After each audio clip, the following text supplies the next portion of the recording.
Assalamualaikum warahmatullahi wabarakatuh dan salam sejahtera. Bagi memberkati perjalanan bicara persada kita pada petang yang berbahagia ini, majlis dimulakan dengan bacaan Ummul Kitab Al-Fatihah. Bismillahirrahmanirrahim. Alhamdulillahirabbil alamin. Ar-Rahmanirrahim. Maliki yaumiddin. Iyyaka na'budu wa iyyaka nasta'in. Ihdinas siratal mustaqim. Siratal ladzina an'amta 'alaihim ghairil maghdubi 'alaihim waladdallin. Amin. Hadirin sekalian, pada 3 Oktober 2 minggu yang lalu, di pentas inilah kita telah membicarakan dan membincangkan sebuah isu kebocoran soalan UPSR, manifestasi apa sebenarnya. Pada hari ini hadirin sekalian, sekali lagi kita dibicara persada bagi membincangkan sebuah isu seperti mana yang tertera di layar skrin di atas pentas bicara Bajet 2015, Cabaran, Kenyataan dan Harapan. Saya rasa masih segar lagi di ingatan kita semua. Pada tanggal 10 Oktober 2014, Jumaat, tepat jam 3.30 petang, bertempat di Dewan Rakyat Parlimen Malaysia, Yang Amat Berhormat Datuk Seri Muhammad Najib Tun Haji Abdul Razak, Perdana Menteri Malaysia, telah membentangkan bajet 2015 yang bertemakan ekonomi keperluan rakyat. Dan jelas sekali Yang Amat Berhormat Perdana Menteri kita telah menekankan di mana bajet 2015 pada tahun ini adalah bajet yang berpaksikan denyut nadi rakyat. Hadirin sekalian, bersama-sama kita bagi mengupas tajuk bicara persada pada petang ini iaitu bajet 2015, Cabaran, Kenyataan dan Harapan. Saya memperkenalkan selaku moderator majlis, Saudara Rizal Zulkafli daripada Astro Awani.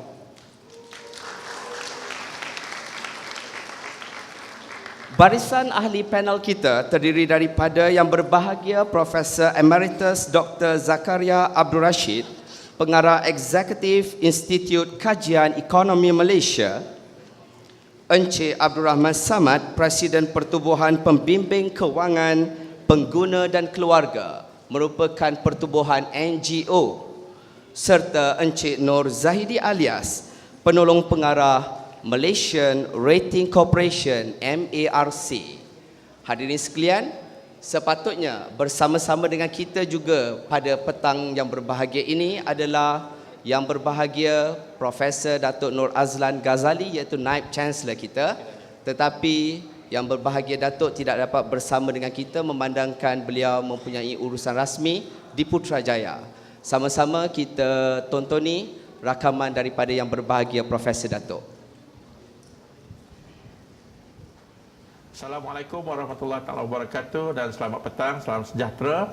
Pertama sekali saya mengucapkan selamat datang kepada semua peserta-peserta yang sama mendengar pada petang ini bicara persada mengenai bajet 2015. Pastinya sebagai universiti yang menjadi pendaulat amanah negara, perbincangan mengenai ehwal ekonomi negara adalah satu yang amat penting.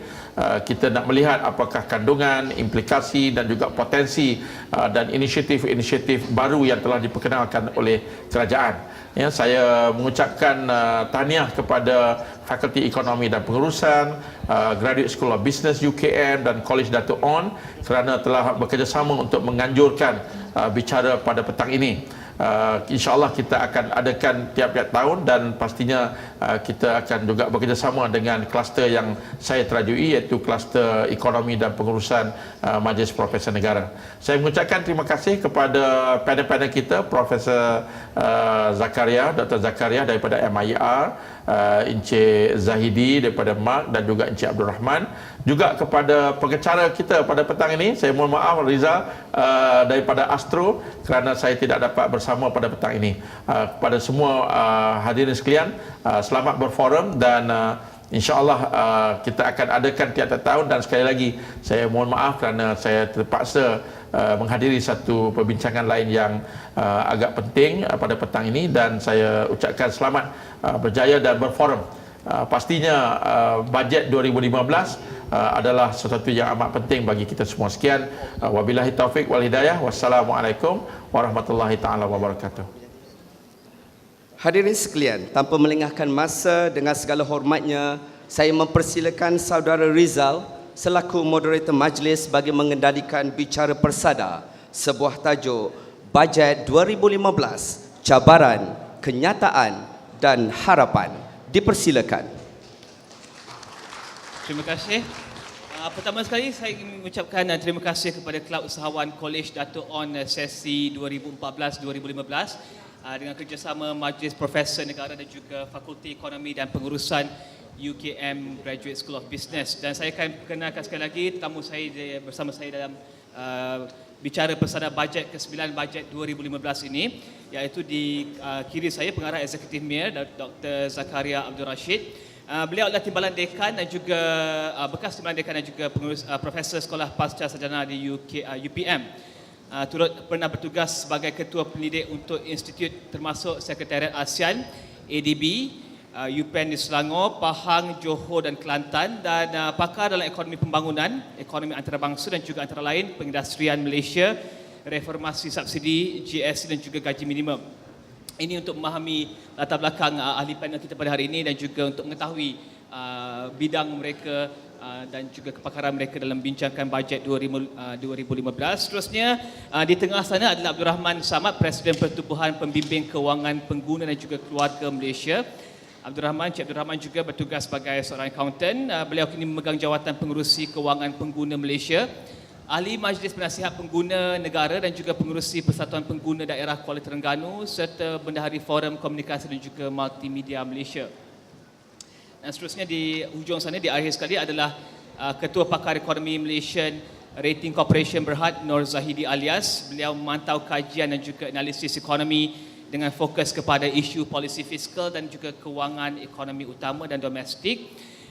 Mulakan karier dengan firma kajian pasaran Cambridge Reports pada 1988 dan kemudian bertugas di Kuala Lumpur City Securities Sdn Berhad, Alliance Merchant Bank Berhad dan MCIS Zurich sebagai Ketua Kajian dan juga Ekonomi. Jika saya bercakap terlalu pantas, beritahu saya sebab saya selalu kena kejar masa on TV, ada 15 minit, 8 minit, so saya kena cakap dengan selalu pantas. Okey, dah sekarang kita dah bincangkan pasal kita punya tetamu di sini. Saya akan bincangkan ataupun saya akan berikan keadaan ekonomi negara semasa ketika pembentangan bajet 2015. Dan saya rasa penting untuk kita memahami keadaan ekonomi negara semasa untuk memahami bajet 2015 dengan lebih mendalam. Ini termasuk daripada segi pendapatan purata warga Malaysia contohnya, pertumbuhan negara kasar KDNK Malaysia dan seterusnya, tentang kadar inflasi. Dan saya rasa dengan kita memahami faktor-faktor dan juga keadaan ekonomi semasa di Malaysia ketika pembentangan bajet 2015 pada 10 Oktober lepas, kita dapat bergerak ke hadapan dan memahami apakah situasi ekonomi negara dijangka pada tahun 2015, apakah yang perlu diambil kira oleh kerajaan dan juga badan-badan penggubah polisi, serta apakah keadaan pengguna dan juga masyarakat di Malaysia ketika melihat kepada bajet 2015. Saya akan bentangkan beberapa angka di sini. Pertama sekali adalah bajet 2015 adalah bajet terakhir rancangan Malaysia ke-10. Rancangan Malaysia ke-11 akan bermula tahun depan dan ia akan diumumkan pada sekitar bulan Mei tahun depan. Seterusnya, KDNK suku kedua Malaysia berada pada sekitar 6.4%. Suku pertama kita mencatatkan 6.2%. Dan Menteri di Jabatan Perdana Menteri Datuk Seri Abdul Wahid Omar menyatakan pendapatan purata isi rumah adalah sekitar RM5,900 berbanding RM5,000 pada tahun 2012. Jadi wujud peningkatan tentang pendapatan isi rumah di situ. Dan seterusnya, sebanyak 71.3% keluarga di negara ini memperoleh pendapatan di atas paras ringgit Malaysia RM3,000 sebulan, sekaligus menunjukkan peningkatan daripada paras 61.3% pada tahun 2012. Kadar inflasi pada Ogos 3.3%, jumlah pengangguran pada Julai 2.8%, kadar cukai korporat di Malaysia 25%, kadar tertinggi cukai pendapatan peribadi 26%, dan defisit pada 2014 adalah sekitar 3.5%. Dan ini adalah angka-angka yang kita perlu pertimbangkan ketika membincangkan bajet 2015 serta bajet-bajet lain dalam ekonomi Malaysia. Dan soalan saya yang pertama kepada Dr. Zakaria daripada MIR adalah melihat kepada bajet 2015 yang dibentangkan oleh Perdana Menteri Datuk Seri Najib Tun Razak. Apa yang saya paling tertarik yang dibentangkan oleh Perdana Menteri dan juga Menteri Kewangan adalah tentang capital economy dan juga people economy. Dan sejurus lepas pembentangan bajet 2015, saya mendapat banyak pertanyaan daripada rakan-rakan saya tentang apakah itu capital economy. Adakah selama ini kita mengamalkan capital economy saja tanpa melihat kepada people's economy, ataupun bagaimanakah kita bergerak ke hadapan dengan capital dan people economy? Adakah kita akan mengurangkan perhatian kepada capital economy dan meningkatkan perhatian kepada people's economy? Dan wujud banyak pertanyaan seperti itu. Jadi saya rasa baik kita mulakan dengan perbincangan bajet 2015 ini dengan melihat kepada capital economy dan juga people economy, ataupun ekonomi capital dan juga ekonomi rakyat yang diumumkan oleh Perdana Menteri pada pembentangan bajet 2015. Doktor? Baik, terima kasih banyak. Terima kasih terutamanya kepada UKM, daripada Majlis Profesor Negara dan juga daripada Fakulti Ekonomi dan Pengurusan, Fakulti Ekonomi dan Pengurusan UKM, kerana memberi peluang kepada saya. Persoalan tentang capital ekonomi dan ekonomi rakyat adalah perkara yang baru ditimbulkan dalam bajet yang lepas. Tapi saya kira waktu saya belajar ekonomi dulu, tak pernah dengar capital ekonomi sebenarnya. Kapitalis adalah kapitalis ekonomi saja. Capital ekonomi saya tak pernah dengar lah. Tapi mungkin agaknya kita boleh agak-agak lah. Sini ada beberapa orang profesor kat sini, kawan-kawan saya ni. Mungkin kalau saya silap minta maaf lah. Sebenarnya kalau kita lihat daripada NEM, New Economic Models, memang kita dah secara eksplisit statement tu dah ada jelas, iaitu kita nak menuju kepada capital economies. People's economics. Mungkin dalam bahasa Melayu kita panggil sebagai ekonomi. Ya, sebelum itu waktu dulu saya pernah pergi ke Indonesia. Bung Hatta, dia adalah seorang ahli ekonomi, Presiden waktu saya Presiden Soekarno dulu. Dia memang championing the idea of ekonomi kerakyatan. Ataupun mungkin sekarang ni kita mungkin lebih senang kalau kita panggil sebagai ekonomi ummah. Samalah juga semua tu. Jadi bermakna adalah ekonomi kerakyatan, ekonomi ummah ataupun people economy ini ialah centered towards, ataupun apa yang dikatakan oleh PM Najib ialah berpaksikan kepada masyarakat, kepada orang ramai. Jadi itu statement tu memang dah ada dari dulu. Kalau kita lihat daripada dasar ekonomi baru pun memang ada begitu. Iaitu serampang dua mata tu kan, pun begitu juga, membasmi kemiskinan dan menstruktur semula masyarakat. Jadi yang itu pun memang kepada people economy. Statement tu memang dah jelas. Persoalannya ialah statement satu hal, tapi kita nak menuju kepada itu adalah hal yang lain. Iaitu dasar memang ada, tapi implementation ke arah itu kalau kita biasanya selalunya tersasar lah.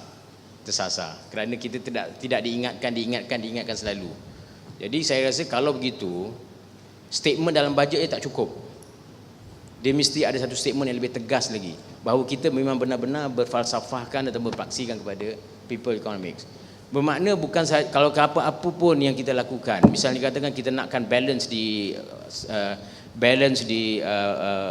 federal government account, ataupun kita nak balance di balance of payment di external account, kita nak attract FDI, kita nak kita nakkan industrialization yang lebih high value added. Apa yang kita nak buat ini semua adalah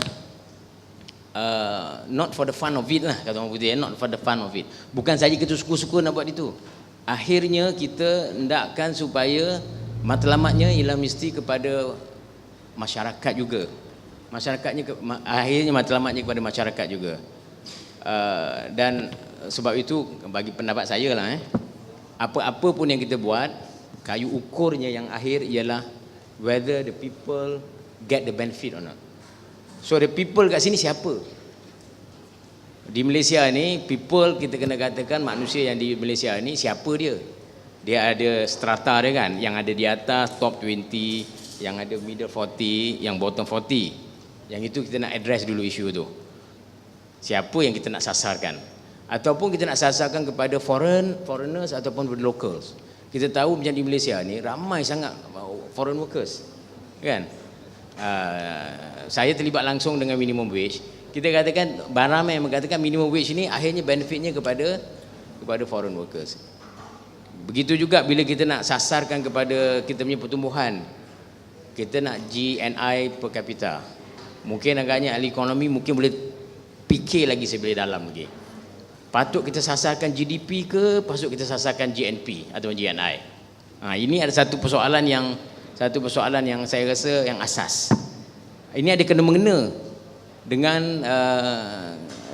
di Malaysia GDP, kerana GDP maksud dia ialah kekayaan yang kita akan jana di dalam negara ini.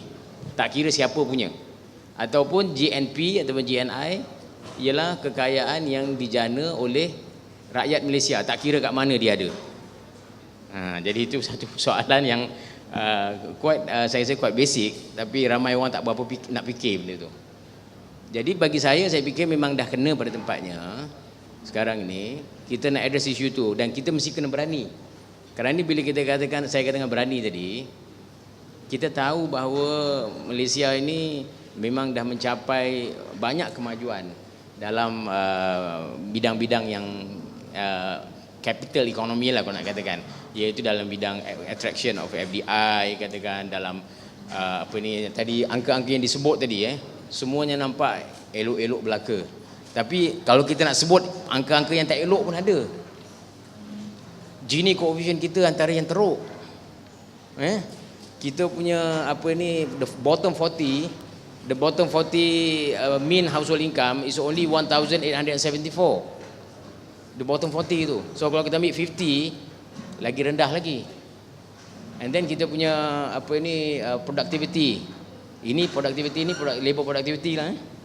Productivity of our workers sekarang ni di Malaysia walaupun dia tinggi di antara region-region lain, tapi grow at very disappointingly low rate. Jadi maknanya dia at no times our competitors akan mengejar kita dari belakang. Jadi makna kalau kita nak katakan ekonomi masyarakat, ekonomi untuk orang ramai, yang kita mesti buat satu statement yang lebih tegas dan kita mesti berani berhadapan dengan perkara-perkara demikian. Ini baik sebenarnya, memang saya rasa baik. Memang ini pun dituntut oleh, bagi saya sebagai orang Islam, memang dituntut oleh orang Islam. Dituntut orang Islam bahawa apa pun kita buat mesti berpaksikan kepada manusia, kerana manusia ni, ini saya nak cakap pasal agama sikit lah. Manusia ni diciptakan oleh Allah Subhanahu Wa Taala di dunia ini, dan makhluk-makhluk lain akan berkhidmat kepada manusia. Semua, baik binatang, baik bulan, baik bintang, baik pokok-pokok, semua mesti berkhidmat pada manusia. Hatta malaikat pun mesti berkhidmat pada manusia. So it's a people centered. So lebih elok lah kalau memang benar-benar kita people centered. Saya rasa sampai setakat tu dululah. Okey, kita akan tanya soalan seterusnya selepas ni. Sorry. Ini nak tambah. Can I add? Okey. Kita Tambah cerita. dulu, and then saya akan tanya soalan seterusnya untuk pusingan pertama. Sure. Okey. Kejap. Because I'm taking your point tadi. Minta maaf. Bismillahirrahmanirrahim.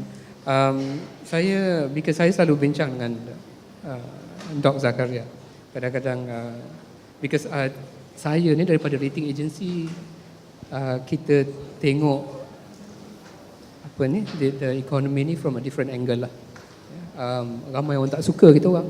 Memang sebab kita orang ni yalah sovereign rating semua ni something yang sensitif lah.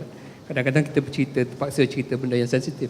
Tapi apa yang Dr. Zakaria mention tadi, Dia ada mention something about imbalances lah. Sebenarnya imbalances saya nak bagi statistik sahaja mengenai household debt, mengenai imbalances yang kita rasa kita kena tolong lah Malaysian. Household debt sekarang 984 billion, 984 billion. 984 billion, when we had a discussion dengan Bank Negara, 984 billion, 1/3, 1/3 of that 900 billion, which is about 300 billion, belongs to people yang income 3,000 ke bawah. 300 billion, 300 billion for those people yang income 3,000 ke bawah.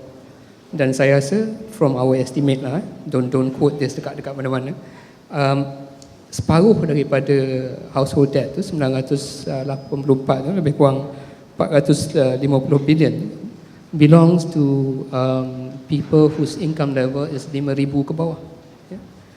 Kalau kita tengok statistics daripada Department of Statistics, yang household income 5,000 ke bawah, dia punya savings rate is about RM100 sebulan. So we are actually giving about 450 billion worth of loans, debt, hutang, to people whose saving is about RM100 per month. Jadi kalau nak bayar this amount of household debt, this actually will take a long time and will take a lot of measures. So that's the reason why kalau kita tengok apa yang disarankan dalam budget ni, some of them are actually trying to help people to reduce household debt and also try to make sure that this household debt ni is not going to go up. Sekarang ni 87% of GDP. Saya rasa Australia is the highest in the world, 100 lebih. Kita keempat ke maybe, ya. Yang saya tahulah, maybe ada country lain. Jadi ini some of the imbalances yang saya rasa kerajaan cuba address dalam budget ini. That's all. Thanks. Okay. Cik Zahidi, daripada Mark, kita nak bincangkan tentang looking at the budget dengan izin, ya, melihat kepada budget tersebut secara am dahulu sebelum kita pergi ke bahagian-bahagian yang saya nak tempuhkan pada hari ini. Melihat kepada bajet tersebut secara amnya, ini adalah bajet terakhir untuk rancangan Malaysia ke-10. Rancangan Malaysia ke-11 akan bermula pada tahun 2015, tahun depan, dan ia akan diumumkan pada sekitar bulan Mei.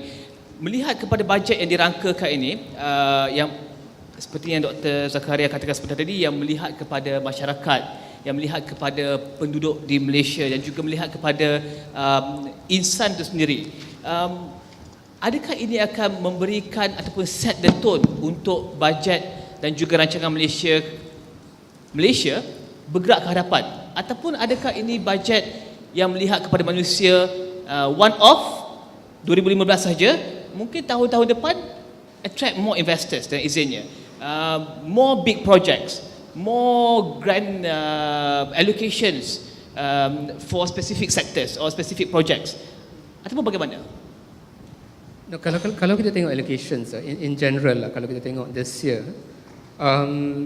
yang saya ingat lah, the numbers yang saya ingat, development expenditure for instance, 48.5 billion, that one is net, campur 2 billion contingent liability. Contingent liability tu saya rasa tak spell out dalam economic report, tak ada saya rasa. Tapi kalau kita tengok betul-betul break it down, 2 billion tu is actually contingent liability.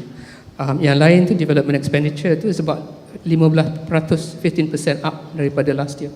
15% up development expenditure. Development expenditure in the past 3-4 years has been negative. Growth there has been negative. This is the first time yang 15%. Saya rasa that one is looking forward lah. Looking forward in the sense that development expenditure ni kena grow, kena grow. Tapi operating expenditure ni yang kena contain. Kalau kita tengok operating expenditure in the past 10 years, daripada 2003 sampai 2013, growth dia on CAGR basis is about 11% per annum. Operating expenditure 11% per annum. Kalau kita break it down, operating expenditure tu dia ambil dua item yang paling besar, emolument. Emolument tu gaji dan sebagainya. Yang keduanya supplies and services. Supplies and services. Dua item ni tumbuh pada tahap 18 hingga 20% per annum setahun. Yang tu yang paling tinggi. Jadi kalau yang the recent budget ni, government cut it down to 1.1% sahaja pertumbuhan operating expenditure. It means government is looking at a trend where they can actually cut down on OPEX tapi increase the development expenditure, which is in line with the long-term aspiration lah, to make sure that growth can be sustained between 5 to 6%. Terima kasih. Haus. I can't see you for a minute just now. Yeah. Okay. Tapi itu semua angka. Right. But moving forward, fokus bajet, adakah ia akan berpaksikan kepada fokus yang diberikan pada bajet 2015 kepada penduduk di Malaysia seperti dia kata Dr. Zakaria, masyarakat, ataupun adakah ia akan melihat kepada attracting more businesses ataupun perniagaan di masa depan, foreign investors, pelabur luar, projek-projek luar, ataupun lebih pada people centric, bergerak ke hadapan? Tak ada, saya rasa lah, pada the way I see it lah, the balancing act ni yang paling susah, to make sure that growth is there 5 to 6%, but at the same time keperluan rakyat ni di balancekan situ lah. Because kalau if we want to look at growth itself, consolidation, katalah government right now, the main problem yang Malaysian government ni, kalau kita tanya global rating agency, dua perkara yang dia orang tengok, pertamanya is actually the government deficit, nombor duanya hutang, government debt. Tapi government nak address that one, kalau government is, I think government is 100% trying to address that one, keperluan rakyat ni terpaksa ditinggalkan, something which government tak nak buat. Memang sepatutnya kena balance lah. That's why even though kita nak kurangkan deficit from 6.7% tahun 2009 to balance by 2020, tapi at the same time keperluan rakyat ni seperti BRIM and so forth ni masih lagi diteruskan, walaupun it has been criticised lah to some extent. So jadi the balancing act ni is going to happen until 2020, I think. Okay. Soalan terakhir sebelum kita pergi ke Encik Abdul Rahman, soalan terakhir pada Encik Nur Zahidi. Melihat kepada perbelanjaan untuk emolument dan juga dua perbelanjaan terbesar tu, emolument dan juga supplies. Dua perbelanjaan ini, sejak saya melihat kepada bajet daripada tahun 2007, dua perbelanjaan ini adalah perbelanjaan terbesar dalam bajet negara. Dan setiap tahun ia melihat kepada sekitar 200 bilion, 190 bilion ke 200 bilion setiap tahun. Dan seperti yang dikatakan oleh Zahidi sebentar tadi, angkanya ataupun jumlahnya meningkat 20% ataupun 18% setiap tahun. Adakah ini satu perkara yang perlu dilihat dengan serius, kerana ini adalah peningkatan yang secara konsistennya sangat besar. Adakah ini satu perkara yang perlu dilihat untuk memastikan pengurusan kewangan yang lebih baik bergerak ke hadapan? Atau bagaimana? Atau itu perkara yang sensitif yang kita tak boleh lihat? Itu soalan susah. Okay. Before saya answer soalan susah, sebab soalan itu susah sikit lah, saya just nak bagi another number lah, subsidies. Subsidies is also component of OPEX lah. Subsidies ni dia naik 30% setahun. Yang tadi 20, subsidi ni 30. Tahun 2000 it was only 2 billion, 2.7 billion. Tahun 2013 40 billion. 40 billion. Before that 44 billion. That one lagi serious, that one. That's the reason why the government nak reduce yang blanket subsidi ni, nak go for targeted subsidi. Tapi yang soalan yang Cik Zazat tanya tadi, yang mengenai emolument dengan supplies and services ni. Supplies and services ni memang satu perkara yang saya rasa government is taking it quite seriously lah. Sebab sekarang yang open tenders and everything tu memang to make sure that macam dalam audit report lah, make sure that everything is okay. And then itu perkara yang memang government akan terus saya tumpukan perhatian. Emolument ni memang susah lah nak kurangkan, sebab disebabkan oleh size civil servants and so forth. Cuma saya rasa peningkatan size civil servant ni tak tak setinggi di negara-negara lain lah. Saya rasa that one memang something which government will take care. Okey, terima kasih. Dan seterusnya kepada Encik Rahman ya. Okey, kita nak melihat kepada saya rasa ada tiga perkara, ada satu perkara yang sama yang disebutkan oleh dua ahli panel kita, Dr. Zakaria dan juga Nur Zahidi, iaitu antara keseimbangan dalam bajet 2015 dan juga keseimbangan untuk bergerak ke hadapan.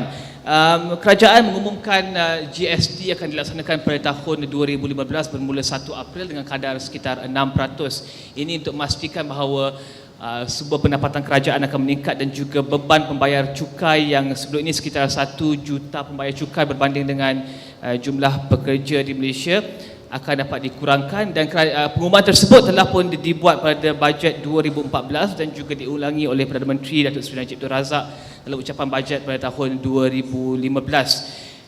Melihat kepada pelaksanaan GST dan juga orientasi bajet kepada rakyat pada tahun 2015, mungkin kita boleh dapatkan daripada segi kepenggunaan, daripada segi rakyatnya,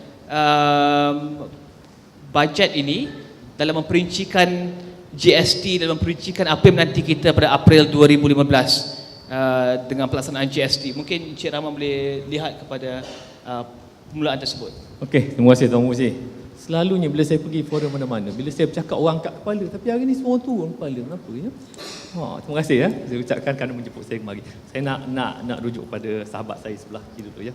Mengenai katakan yang tadi, kalau kita street saja tak syok, dia ada provokasi sikit, sedap sikit ya.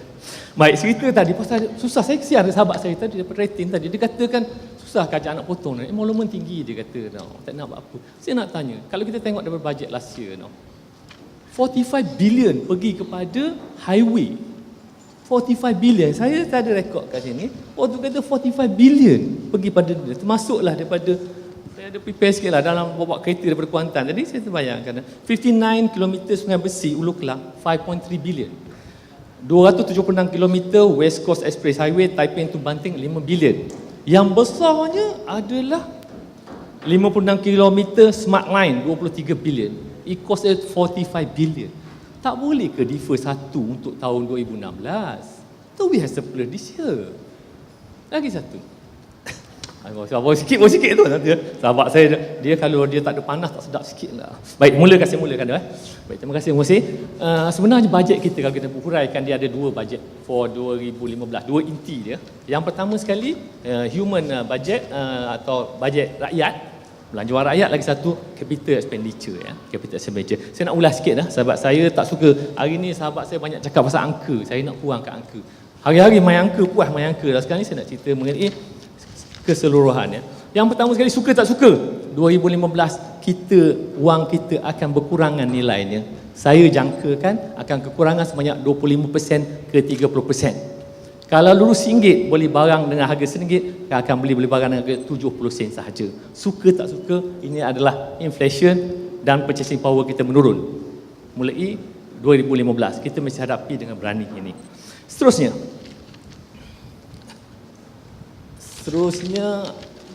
saya tak berapa minat dengan one off punya payment, contoh the BRIM.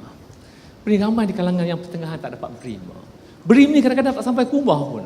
Dia sampai tengah jalan, dia dah habis dah duit tu. 350 sekarang 650. Saya borak dengan kawan saya tadi, dia kata pensioner masih dapat duit lagi kat sini.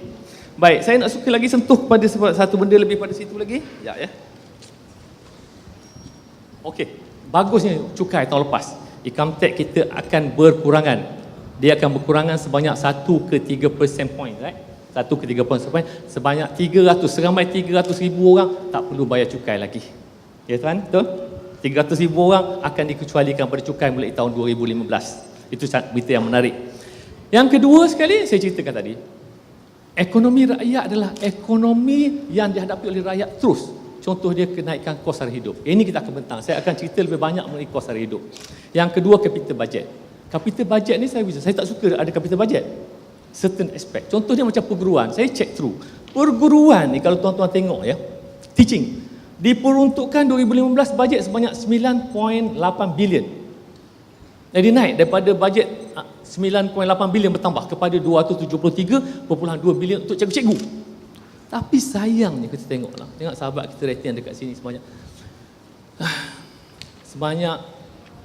tak ada langsung untuk R&D kepada cikgu, latihan-latihan kepada cikgu tak ada.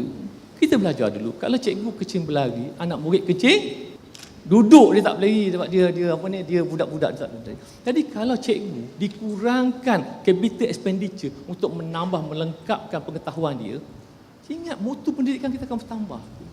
Ini capital expenditure, yang lain macam jalan sebenarnya tak apa, benda tu mati. Ada jalan orang lalu tak ada jalan, tapi dari segi R&D pembentukan penambahbaikan dari segi kebolehan mengajar semua sekali, itu yang kurang tu. Saya tengok capital expenditure kurang di situ, tak ditumpukan. Lepas itu kita tengok dari segi GST ya. GST ni kalau kita dengar diesel, petrol dan gas tak akan dikenakan GST sebanyak 6%. Setuju? Gembira semua. Saya kurang gembira. Sebab kalau kita tengok kan, baru-baru ni naik 20 sen.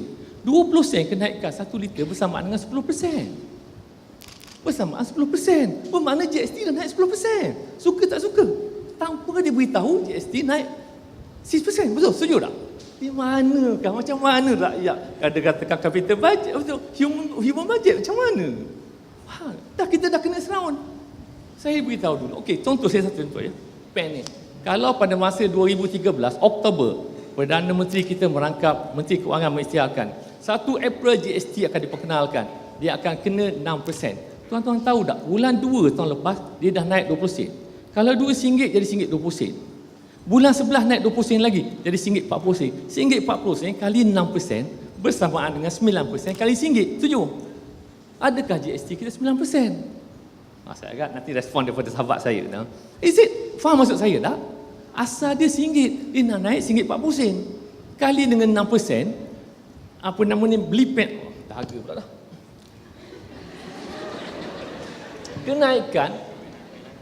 Kenaikan 20 sen bersamaan dengan 10% daripada RM2.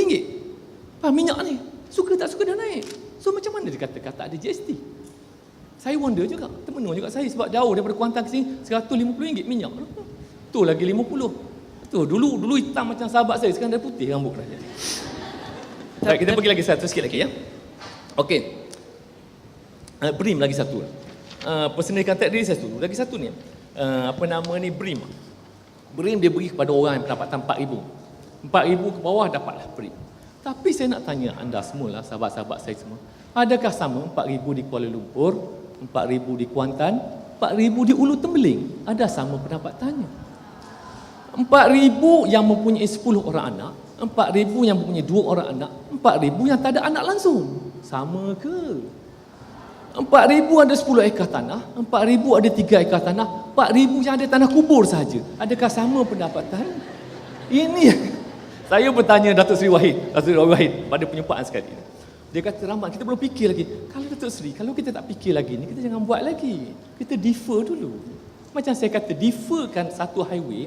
Dan ni saya akan ceritakan mengapa, macam mana purpose saya akan datang, macam mana budget should be like for 2015. Daripada pandangan saya sebagai NGO. Ya. Lagi satu saya beritahu tuan-tuan, walaupun saya Majlis Penasihat Pengguna Negara, jangan anggap apa yang saya cakap di sini adalah daripada suara seorang ahli Majlis Penasihat Pengguna Negara, MPPN. Ya.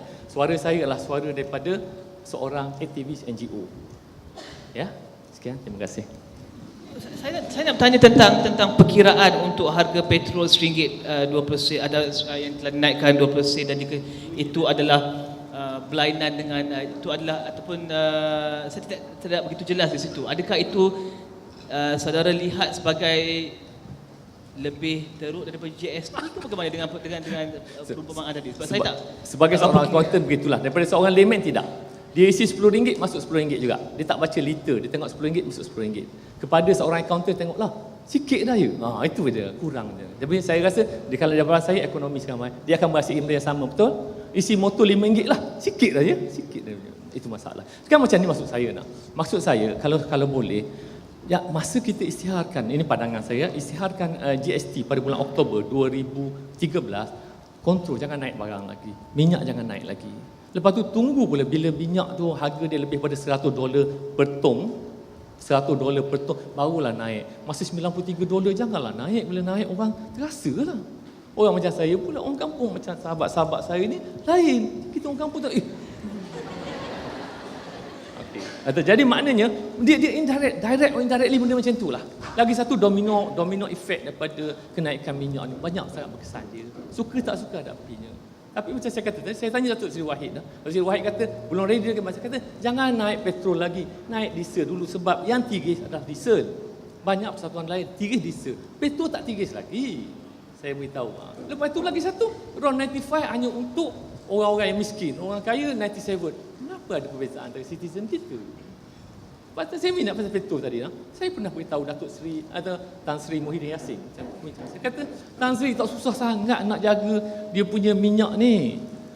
Satu berikat seorang satu ada keluarga dapat minyak ni ada sebab itu kita kontrol kat saja, kontrol kat sana.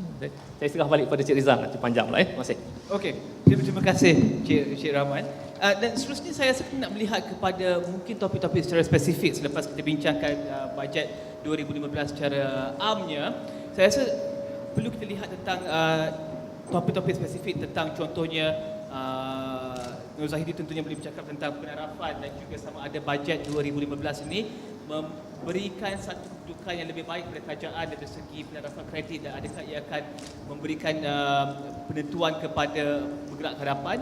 Adakah sama ada sasaran kerajaan untuk mencapai bajet seimbang pada tahun 2020 akan tercapai dan jika ia satu bajet yang bagus untuk mendapat penarafan kredit yang lebih bagus, adakah ini akan ditranslasikan kepada sesuatu yang lebih penting iaitu kualiti hidup rakyat? Jika kita mengejar kepada penarafan yang lebih baik, contohnya daripada agensi-agensi penarafan di luar negara, adakah dengan penarafan outlook positif ataupun outlook negatif ataupun penarafan yang terbaik daripada Fitch, Standard & Poor's dan juga Moody's contohnya akan mentranslasi kepada kualiti hidup yang lebih baik kepada rakyat, dan adakah ia sesuatu yang harus didambakan oleh sesebuah negara yang sedang membangun dan menuju kepada sebuah negara berpendapatan tinggi? Mungkin kita boleh mulakan dengan soalan tersebut, Zahidi. Thank you. Kenapa tak ada soalan dekat Dr. Zakaria? Belum lagi. Ai, kacau. We could have the way around. Okay, lepas ni kita cerita pasal GST, okay? From daripada saya point of view saya punya. Kita boleh cerita pasal GST lepas. Okay, penarafan ni okay. Dia semakin panas. Dia rambut hitam jadi putih, saya putih jadi hitam ke saya tak tahu. Penarafan sovereign rating. Sovereign rating ni dia technical lebih lah sebenarnya. Sebenarnya yang pasal penarafan yang sibuk-sibuk sangat ni, kita ada sekarang ni Fitch, Moody's dengan S&P tu yang paling besar. Ada lagi satu syarikat sister company daripada Mark also kita akan buat penarafan jugalah pasal kerajaan Malaysia ni. Satu positif, satu neutral, satu stable, satu negatif. Jadi menunjukkan among rating agencies pun ada yang tak agree, ya. Tapi yang penting penarafan sebenarnya dari segi emerging economies, ekonomi di emerging market ni, yang pentingnya dia influence capital flow sebenarnya. Dia menyebabkan aliran modal masuk keluar, itu penarafannya. Dan itu sebabnya saya rasa kerajaan memberi penumpuan terhadap penarafan sekarang ni single A. Kita single A country, sama dengan South Korea, sama dengan Israel, sama dengan mana lagi saya pun dah lupa.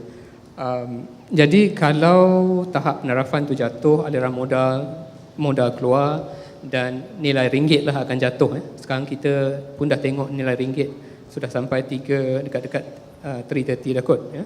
Dan pada tahun depan kalau kita tengok, kalau kadar faedah meningkat lagi, mungkin aliran modal lebih banyak keluar dan menyebabkan nilai ringgit lagi jatuh. Jadi kalau penarafan tu dapat disustain ataupun boleh increase, itu boleh menolong to prevent capital outflow lah. Itu sebenarnya penarafan, ya. Tapi langkah-langkah yang diambil oleh kerajaan untuk memastikan bahawa tahap penarafan ini tidak boleh sustain at this level, sebenarnya yang pertamanya yang tadilah yang memastikan bahawa defisit kerajaan tu menurun, ya. Daripada 3 hingga lama-lama jadi balance until 2020, sebelum 2020 lah. Jadi tapi sebenarnya bukan sahaja memastikan defisit turun sebenarnya. Itu anggapan umum ya. Yang lainnya sebenarnya kita lihat benda-benda lain juga ya. Contohnya apakah yang dilakukan oleh kerajaan untuk to broaden the revenue base kita katakan ya. GST adalah salah satu perkara tersebutlah. Memang GST akan meningkatkan harga, tuan. Memang. Saya setuju 100%. Saya yang dalam forecast siapa ni? Ministry of Finance, antara 4 hingga 5% inflation dekat tahun 2015, saya rasa itu memang kita akan go above ya. Kita akan meningkat lebih pada 5% pada at one point. Itu CPI CPI sahaja, tak campur dengan lain. Kita tak kira GDP deflator ke apa-apa lain. Dan peningkatan harga ni sebenarnya kalau segi, saya masuk topik GST sekejap. Tak apa. Boleh. Sekejap. Peningkatan kerana tadi masalah sovereign rating tadi menyebabkan kita implement GST, tapi GST itself akan menyebabkan inflation akan naik lebih daripada apa yang dijangkakan. Dan itu sebenarnya yang pentingnya ialah yang Anti-Profiteering Act. Yang tu saya tak dengar. Saya tak dengar apa-apa daripada penjelasan lebih mendalam daripada kerajaan. So that's one thing that we are looking forward lah actually. Nak dengar apa lagi penjelasan yang boleh control prices from going up. Itulah satu perkara yang memang saya rasa paling penting ya. Sebab without that price control dengan Anti-Profiteering Act, saya rasa whether barang tu zero rated ataupun exempted atau standard rated, ia akan menyebabkan prices naik ya. Tak seperti yang dijangkakan stable sahaja, because setengah anggapan kata dia stable atau menurun. Saya punya pendapat lain sikit. Saya rasa dia akan naik lebih daripada apa yang dijangkakan. Dari segi sovereign rating memang itulah. Memang yang kerajaan sedang implement measures that will menolong sovereign rating tu boleh sustain to that level single A.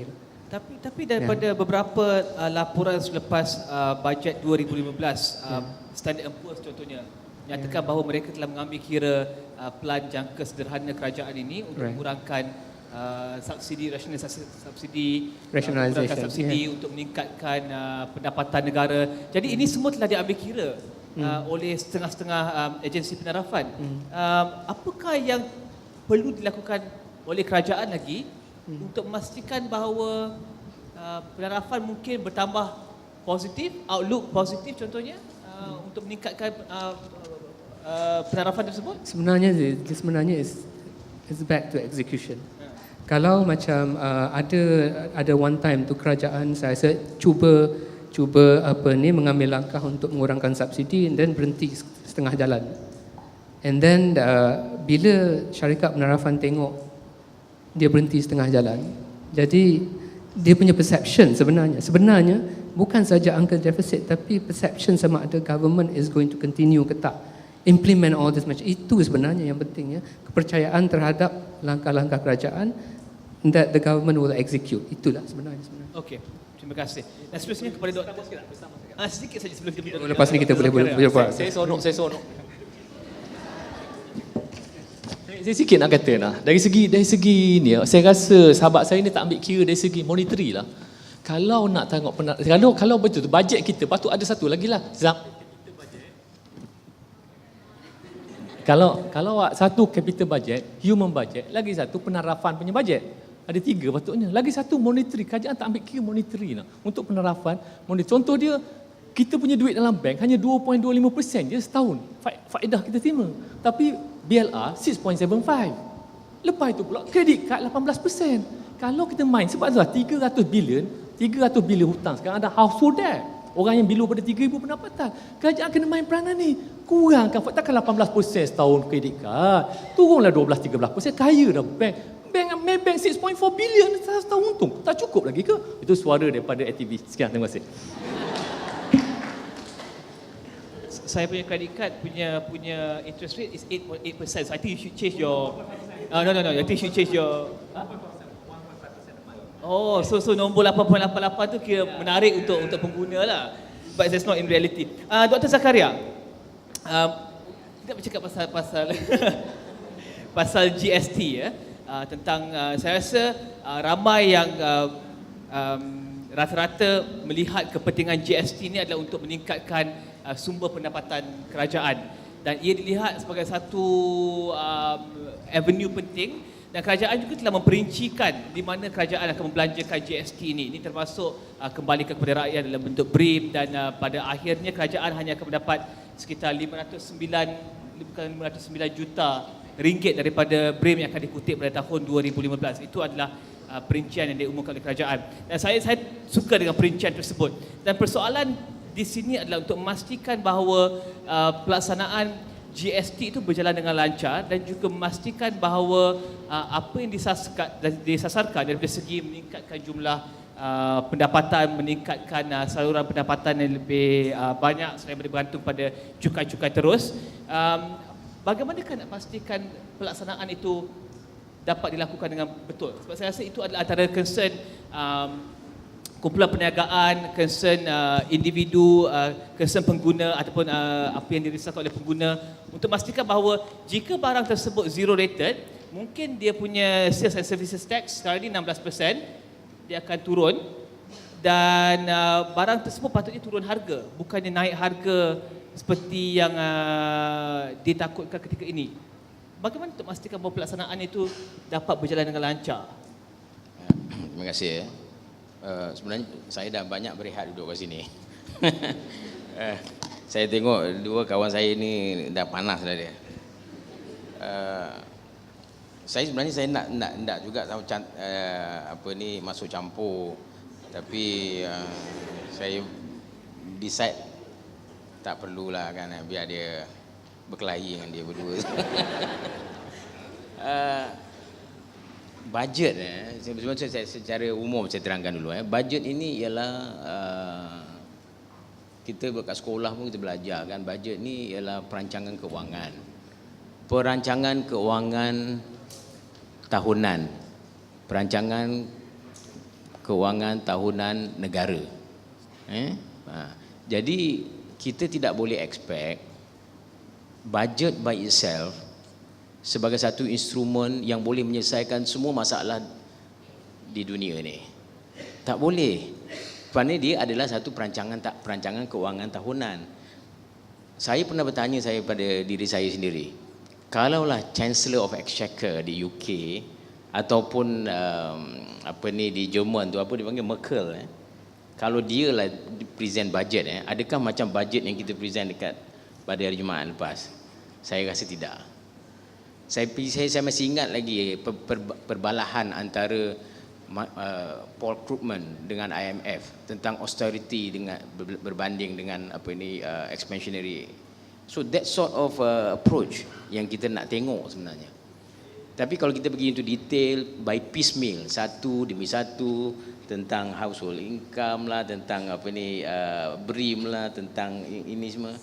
Jadi kita tak nampak saya tak nampak dia punya coherence, satu kesatuan di sini. Jadi sebab itu yang pertama, budget ini memang dia sebagai annual financial planning kan, tapi dia adalah sebahagian daripada overall plan. Jadi overall plan kita ada apa, rancangan Malaysia ke-10 ataupun rancangan Malaysia ke-11, ataupun lebih luas lagi ialah NEM kita. Jadi bagaimana bajet itu boleh digunakan untuk menjayakan NEM itu. Sepatutnya begitu. Jadi macam soalan Cik Rizal tadi, ialah bajet tak boleh berubah. Tahun ini lain, tahun depan lain, tahun ini lain. Jadi nanti tidak ada continuity. Jadi kerana overall objektifnya ialah kita nak capai, katakan misalnya nak capai 2020. Nak capai quality of life for the people meningkat pada tahap tertentu. Itu pun kita tak ada sasaran yang kuantitatif. Apa maksud quality of life tentang Malaysia ni? Saya pernah bertanya diri saya pada 1 bulan 1 tahun 2021, bila saya terbangun, tercelik dari mata, waktu itu kita dah sampai kepada ekonomi negara maju, ekonomi berpendapatan tinggi. Adakah longkang yang tersumbat? Adakah rumput yang masih menutup jalan semua itu? Ataupun adakah perangai kita yang perangai kita yang tak pedulikan peraturan masih lagi berterusan. Jadi maksud saya begitu. Maksud saya kita mesti lihat pada overall gitu. Kerana balik pada soal bajet ni, bukannya perincian itu perlu. Mungkin saya tambah sikit lagi. Yang pentingnya di sini ialah monitoring. Monitoring itu penting. Saya ingat lagi IMF sebut bahawa negara-negara membangun termasuk Malaysia, kita terperangkap stagnated dalam level middle income ini disebabkan bukan kerana apa? Disebabkan kerana institusi kita lemah. Jadi institusi lemah ni apa maksud dia? Regulatory framework kita yang lemah. Makna kalau berbalik pada soal tadi, benar-benar kalau kita nak laksanakan GST, benar-benar kita nak laksanakan secara serius. Iaitu kita mesti ada bukan GST saja, all the package yang menyokong dia. Iaitu termasuklah Anti-Profiteering Act, Akta Pencatutan. Akta Pencatutan itu perlu disokong sekali. Lepas itu juga Competition Commission perlu diselaraskan sekali. Ini kena serius. Kalau kita dengan kita announce saja GST, tapi kita lihat, saya rasa tak tahu sama ada tuan-tuan dan puan-puan sekali yakin atau tidak bahawa anti pencatutan ataupun Profiteering Act itu akan dilaksanakan tak dengan secara tegas. Dengan secara tegas. Saya adalah dilatih sebagai seorang ahli ekonomi. Saya memang percaya, saya suka dengan number. Saya suka dengan number kerana saya memang main dengan modeling lah. Kan, tapi lepas tu saya fikir baik-baik. Sebenarnya kita tak perlu model-model yang complicated ni semua sekali.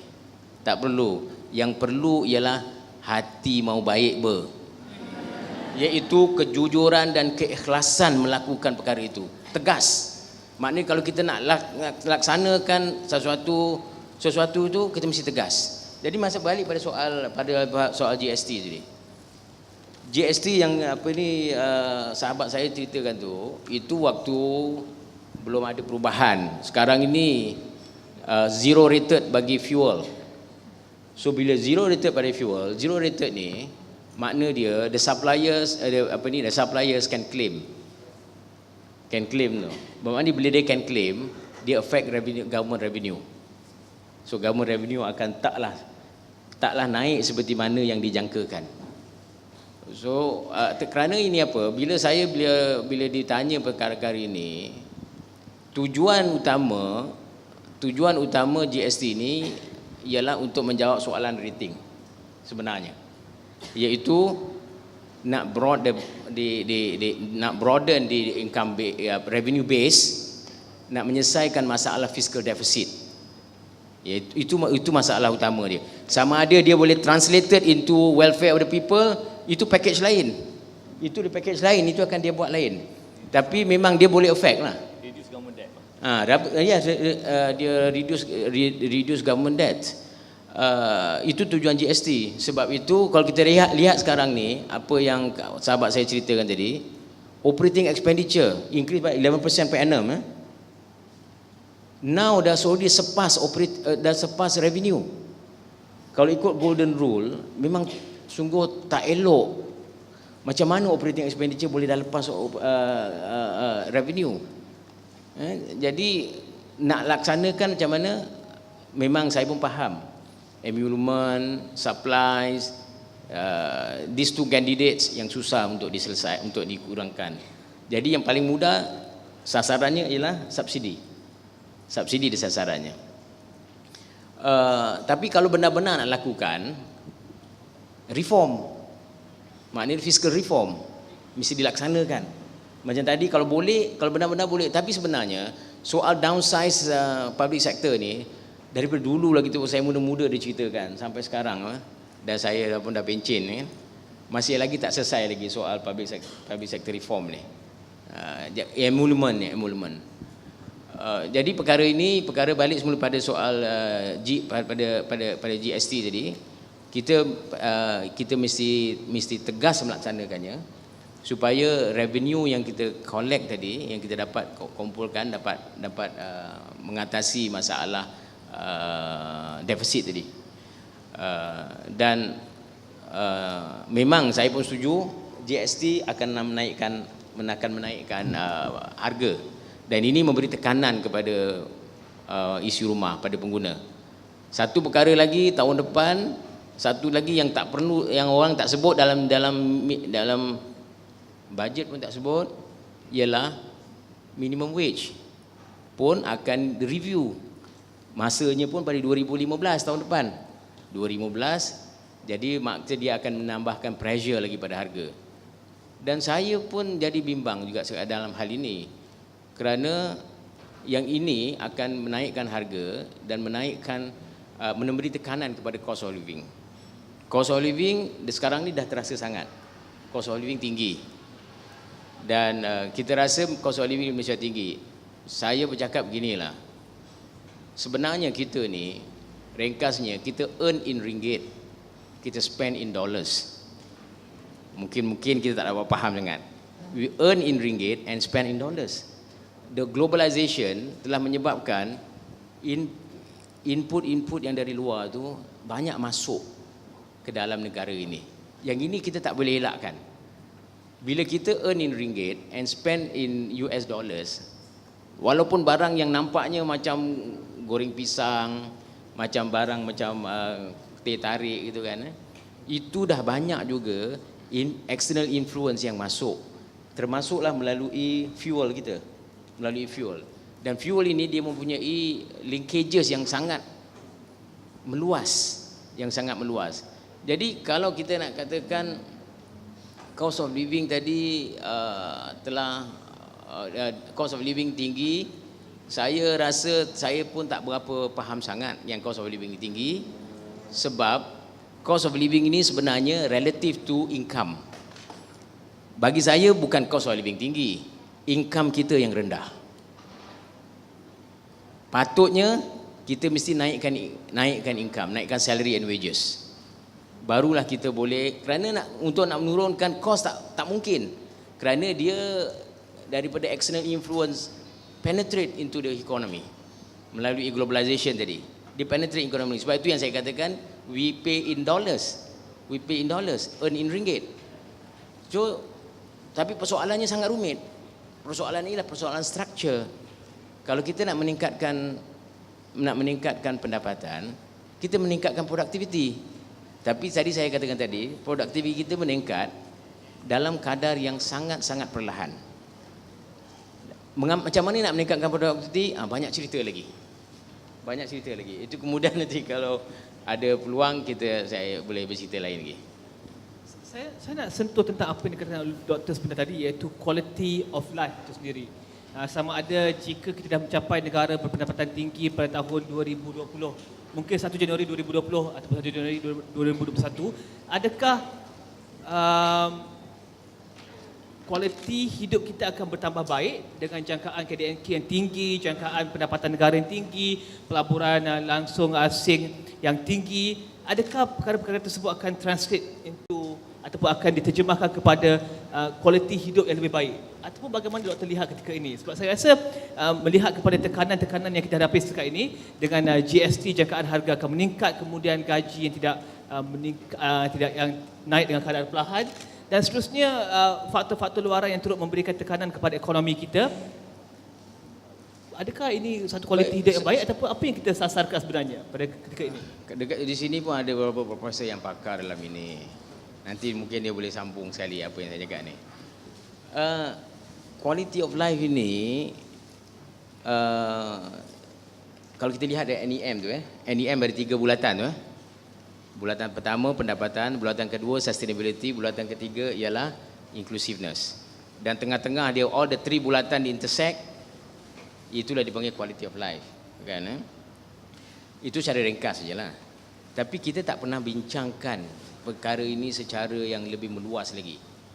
Secara meluas. Kerana walaupun memang ada, bukan saya katakan tak ada, memang ada. Tapi public opinion tentang perkara ini tidak tertumpu ke situ. Kita memang sudah ada satu ukuran yang dipanggil sebagai Malaysian Quality of Life Index. Sekarang ni dipanggil sebagai indeks kesejahteraan. Indeks kesejahteraan masyarakat ke indeks kesejahteraan orang ramai, begitu agaknya. Memang dah ada. Kalau dilihat dari segi ukurannya, tahun demi tahun secara umumnya memang meningkat. Memang meningkat. Saya pernah tanya, bila saya berbual dengan anak saya pun kata, ayah, dia kata, quality of life bagi masa sekarang ni lebih baik daripada dulu. Sekarang ni keretanya lagi baik daripada dulu. Dengan power dia, dengan aircon dia, dengan dia punya, itu semua lagi baik. Kasutnya lagi baik, dia punya komputer dengan ada handphone, apa dulu tak ada cakap. So, nampak? Jadi quality of life ni dimension, domain dia luas. Kita tidak tumpu kepada pendapatan saja. Tetapi public opinion sekarang ni dah tertumpu kepada pendapatan. As if kalau kita dapat meningkat USD 15,000 per capita income, suddenly we become quality of life. Yang ini tak boleh jadi begitu. Dia mesti dirancang sedikit demi sedikit. Ini belum termasuk lagi soal alam sekitar. Belum termasuk lagi soal kita, soal carbon emission, kan? Walaupun kita ada kereta yang baik, kita ada juga traffic jam yang baik. Jadi perkara-perkara ini, quality of life itu luas, ada banyak domain dia, dan ini saya rasa perlu kita tumpukan kepada perkara itu. Pendapatan pun begitu juga. Bukan pendapatan yang tinggi saja yang kita tuju, tapi kalau Cik Rizal pendapatan naik 15%, saya naik 2%, saya punya pendapatan bandingkan dengan dulu, saya dah naik 2%. Maknanya saya pun bagus juga. Tapi saya rasa tak bagus sebab Cik Rizal punya dah naik 15%. So in relative term saya rasa worse off. Betul tak? Jadi makna saya yang ringkasnya di sini ialah in relative measures juga penting. Ini yang tadi saya katakan, kita lihat kepada Gini coefficient kita. Kita punya coefficient agihan kekayaan dan pendapatan kita. Saya rasa dalam poin 43 ke poin 44 gitulah. Bukan saya tak katakan tak memperbaiki, bukan tidak saya katakan tidak baik, dia makin bertambah kecil, makin rendah. Tapi kadarnya itu perlahan, dan juga dia punya Gini itu masih tinggi lagi di rantau ini. Boleh saya maknanya kita kena sikit lagi. Kita kena targetkan itu betul-betul. Mesti ada satu perancangan yang serius untuk nak menghadapi perkara itu, bukan hanya menumpukan pada pendapatan saja. Okey, silakan. Boleh saya sikit? Saya nak tanya Cik Zakaria, sahabat saya ni, gaji 900 minimum salary sekarang tak boleh naik ke? Tak boleh naik ke? Mengapa gaji tak boleh naik 900? Mengapa minimum wage kita 900? Amat sikit dulu. Dulu saya orang memikirkan, why not 1,100 minimum wage? RM30 sehari tolong. Apa masalah kita? Sebab kita membuat bola pimpong. Malaysia mengeluarkan bola pimpong dengan harga 10 sen sebiji. Singapura mengeluarkan barang dengan harga 3,000 sebiji. Sebab itu kita tak boleh naikkan gaji kita. Kita ambil manpower yang tak ada knowledge daripada Bangladesh, daripada Indonesia. Sebab itu kita produce the very cheap product. Bila produce cheap product, our income to the government very low. Macam mana nak bayar gaji mahal? Kalau kita produce high, kita ada pakar-pakar yang berharga kecil tu, maka kita buat macam tu. I don't think that. Lagi satu dikatakan pasal income kena tak bayar. Kalau senang kan nak selesai masalah kan, bayar 4 bulan, 4 minggu 13 bulan setahun. 4 minggu bayar gaji sekali, 4 minggu bayar gaji sekali kan, consider sebulan. 1 bulan tolak income tax, 4 bulan masuk poket kita, rakyat akan happy. Pendapatan akan naik, betul? Setuju tak setuju? 4 minggu bayar sekali gaji, setuju? 13 bulan setahun, setuju? Abai tak setuju nak baca. Okey, saya serah balik musim. Biar saya sentuh sikit tentang gaji nak naik ke tak nak naik ni. Gaji nak naik tak nak naik. Suka gaji naik kan? Suka gaji naik? Saya tak nak gaji. Oh. Gaji katakan minimum wage kan 900. Nak naik gaji mesti naik produktiviti. Sedangkan saya kata tadi produktiviti kita tak boleh naik dengan banyak. Mengapa tak boleh naik dengan banyak? Sebab tu masalah ini saya kata tadi. Masalah ini adalah masalah production structure kita. Macam mana nak banyak naik? Kita lihat dalam labor force kita ada 14 million. 30 to 35% of the labor force is foreign labor. And half of the foreign labor is illegal. and they are all unskilled.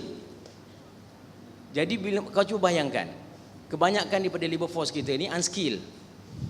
Dari segi education attachment, 45% of our labor force ni ialah SPM.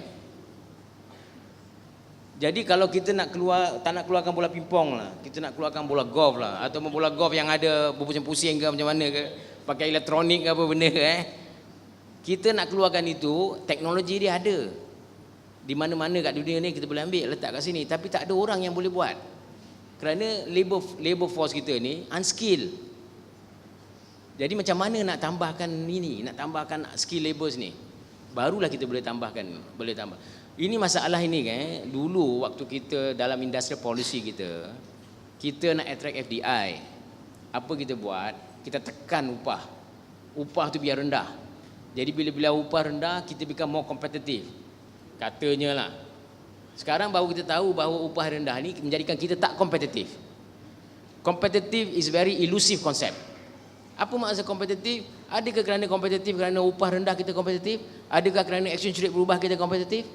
No. The bottom line of competitive is productivity.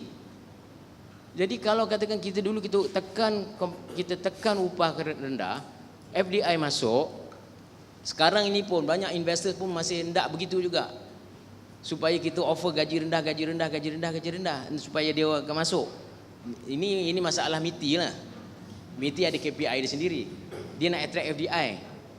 Kan? Tapi sebenarnya itu tak kompetitif, tuan-tuan. Itu tak kompetitif. Jadi apa perlu kita buat? FDI nak kita masukkan ialah quality FDI. FDI yang tak mencemarkan alam dan FDI yang memberi nilai tambah yang tinggi.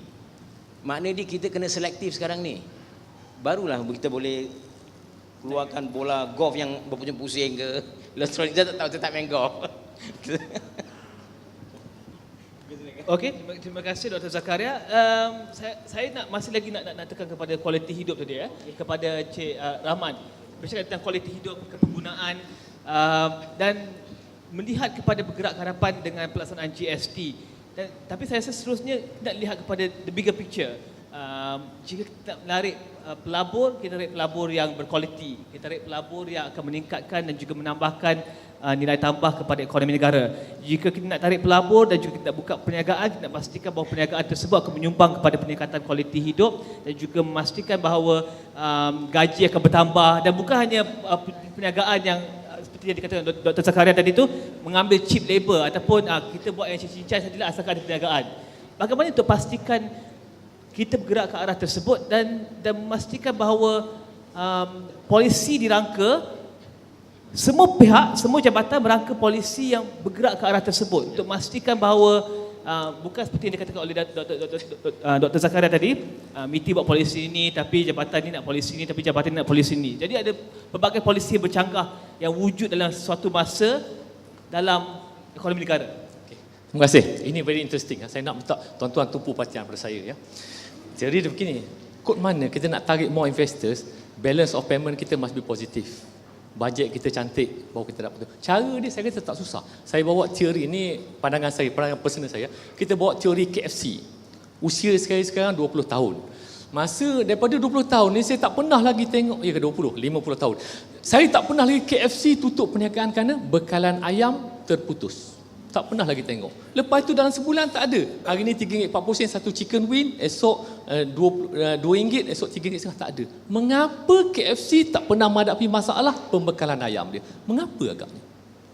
Kerana sistem kontrak farming dia sangat berkesan. Dia tak ada ladang. Saya nak teori ni, saya nak sampaikan teori saya. Dia tak ada ladang, tapi mengapa pembekalan tak pernah?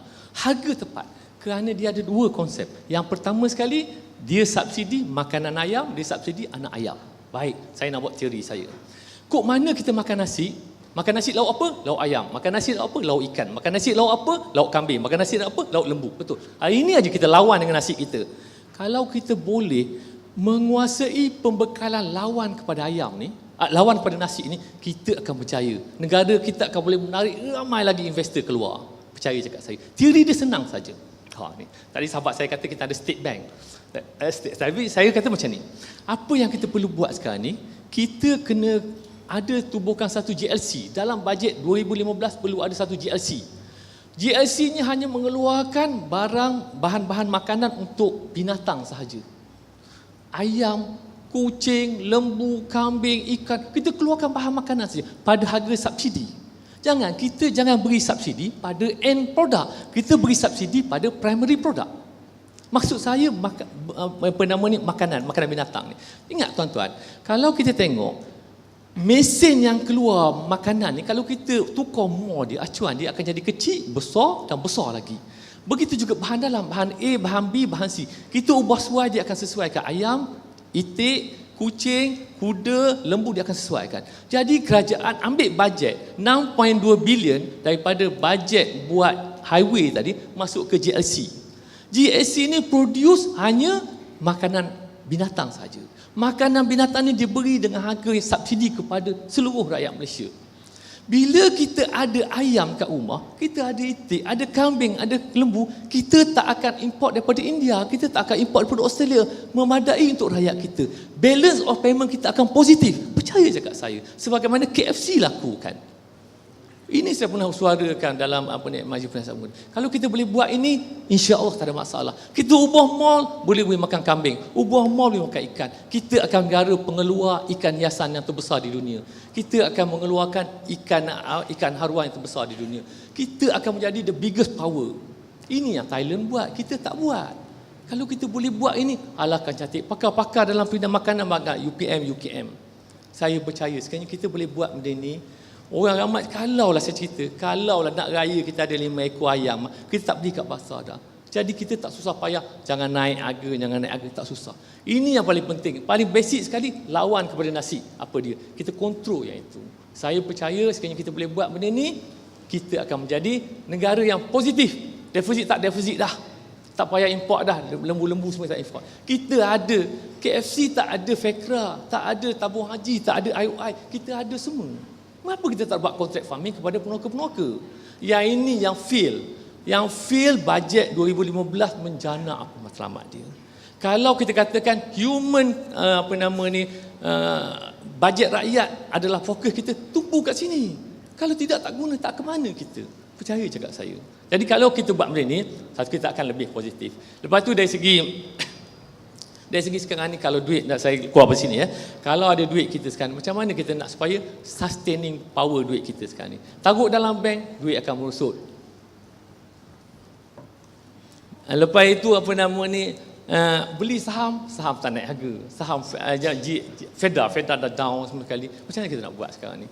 The best thing is to beli property dan kita boleh sustain. Dari segi investor, target investor luar kan. Saya rasa kita target investor, bila kita nak tarik investor, kita offer dengan harga labor yang murah, tidak lagi menarik. Mengapa Singapura sekarang ni berapa ringgit? 2.5, 2.6 sekarang ya. 2.6 sekarang ni. Berapa? Dulu RM1 ke RM1. Mengapa dia naik? Macam saya katakan, dia tak produce bola pingpong, dia produce komputer, dia produce high tech. Kita cannot kat sini lagi. Kalau kita still produce the primary product, sampai bila pun balance of payment kita negatif, kita tak akan hutang-hutang negara tak akan boleh bayar. Percaya cakap saya. Lagi satu, kalau boleh, capital gains tax, CGT, dikombinkan dengan GST, baru cantik kita punya tu. Sekarang ni, jauh jalan. Sekarang ni kalau kita buat GST saja, dia membebankan rakyat. Sedangkan orang kaya sekarang ni tak kena tax tau. I hold the property, saya beli harta satu, saya simpan 5 tahun. Lepas tak kena cukai dah saya. Saya dapat, kalau saya beli 100,000, saya jual 300,000, 200,000 saya dapat free je. Keuntungan saya tak dicukai. Saya beli saham, saya nak berhenti kerja dapat saham. Lepas tu saya jual saham saya, nothing, tak kena cukai. Yang ini perlu dicukai sama supaya balance dong. Lagi saya tu nampak, kalau nak cantikkan kita punya attract investor luar, lagi satu macam primary product. Contoh dia macam gula katakanlah ya. Gula tu kita, bukan saya kata tak untung, macam tenaga elektrik juga. Jangan terlalu tinggi tau. Macam gula tu, kalaulah kita potong keuntungan pemilik dia 25%, harga gula akan turun 37 sen. Alangkah indahnya rakyat Malaysia dapat gula dengan harga murah sebanyak 37 sen. Dalam keadaan sekarang kita mesti shoulder to shoulder. Macam saya kata tadi, bank mesti main peranan, bank negara mesti main peranan. Lepas itu Ministry of MOA kena main peranan. Bersama buat satu bajet. Kalau yang ini kementerian ni bajet nak fokus kat sini, ini fokus kat sini, dia tak sama, tak selari. Sekian, terima kasih. Terakhir ya, saya nak minta setiap ahli panel mungkin secara ringkasnya dalam masa 1 minit setiap seorang untuk merumuskan apa yang seharusnya ada dalam bajet ini, yang tiada dalam bajet ini tapi mungkin seharusnya perlu disertakan dalam bajet ini, ataupun bajet depan, ataupun bajet 2000 ataupun rancangan Malaysia ke-11 yang akan diumumkan pada tahun 2015 ni. Apa yang perlu ada untuk memastikan bahawa sasaran negara yang seperti yang dikatakan oleh Perdana Menteri, negara mencapai pendapatan tinggi, negara mencapai status negara ekonomi maju, apa yang perlu ada pada tahap ini untuk memastikan negara mencapai sasaran tersebut? Kita mulakan dengan Zahiri dulu daripada MAK. Apa yang perlu negara ataupun kerajaan umumkan dalam bajet ini untuk mencapai sasaran negara berpendapatan tinggi tapi tak ada dalam bajet ni? Apa yang missing dalam bajet ni? Wow, itu seorang long term tu. It's a very medium term, long term, short term. I think kalau from kita punya perspektif lah, daripada financial market punya perspektif lah, ada a few things yang kita dari dulu lagi bincangkan. Contohnya macam housing merupakan satu faktor yang menyebabkan imbalance dalam ekonomi Malaysia lah. Jadi saya bagi pihak kami di financial market, kami ingin melihat lebih banyak lagi measures yang boleh mengurangkan lagi yang boleh mengurangkan imbalances dalam housing market. Itu saya rasa amat penting, dan apa yang disarankan oleh kerajaan the past few years memang dah ada, tapi dalam bajet 2015 saya rasa lebih banyak penekanan perlu dilakukan untuk memastikan bahawa harga rumah akan terus dapat cap at a certain level supaya tak begitu naik dengan begitu pesat. So I think. Encik Rahman? Saya ada 3 benda lah.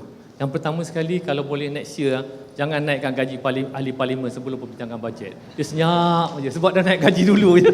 Yang kedua, sebelum bajet ditable di parlimen, sediakan awal sikit publish dan surat khabar untuk perbincangan di kalangan orang biasa tau. Daripada situ baru input tu, barulah ahli parlimen bawa ke parlimen untuk dibincangkan. Saya rasa lagi positif. Belum final lagi, lebih kurang sebulan sebelum pembentangan, beritahu, bukan rahsia lagi. Cerita, lepas tu kita bincangkan, baru kita bawa di parlimen. Yang ketiga, perlu ada satu bank di Malaysia, state bank. Saya baru cakap dengan sahabat saya tadi, perlu ada state bank, macam di China juga, ada state bank. Dari segi kadar faedah, dari segi perumahan, dari segi kontrol. Sebab otherwise, walaupun sekarang kalau katakanlah, perumahan tak ada orang kontrol. Sahabat saya kata, kena ada kontrol. Kita ada state bank satu. So 3 benda saja. Sekian, terima kasih. Selamat. Terima kasih. Waktu bajet bila dah sampai bulan 10 ni, orang-orang macam saya punya kita ni lah orang yang sangat susah hati. Sebab kita kena buat telahan dulu. Sebelum bajet dibentangkan, kita ditanya agak-agaknya apa benda yang nak disenangkan. So kita dah jadi macam jadi ahli nujum dulu. Lepas itu bajet dah keluar, macam ginilah, dia suruh duduk macam gini, dia suruh komen.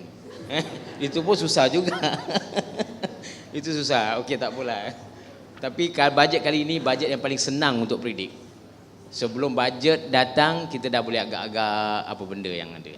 Mungkin kerana kali ini nampak lebih menjurus, ataupun kerana saya agaknya lebih matang lagi agaknya. Tak tahu. Baik. Apa yang kurang pada bajet ni? Bukan kurang pada bajet ni, pada ditambah. Apa yang saya tegaskan tadi ialah bajet ini adalah satu financial planning. Dia ada bajet execution. Dah plan, dia execute bajet tu. Lepas itu, bajet itu akan nak tahu sama ada berjaya atau tidak, nak tengok outcome dia. Tetapi tidak ada yang memantau. Jadi sepatutnya di negara-negara maju, saya bukan nak kira negara mana lain, negara maju memang ada badan yang memantau ini. Satu badan bebas yang memantau, katakan dia dah katakan nak bagi BRIM sekian banyak, GST sekian dia nak bagi. Jadi reportkan balik semula sama ada berjaya atau tidak. Jadi pemantauan itu oleh satu badan bebas. Ini sangat penting. Dan yang keduanya ialah dalam bajet, selain daripada main-main figures, saya sangat minta sekali kalau boleh diadakan, dinyatakan tentang institutional reform. Yang seperti kata tadi, regulatory framework. Bagaimana bajet tadi bukan bekerja dalam keadaan vacuum.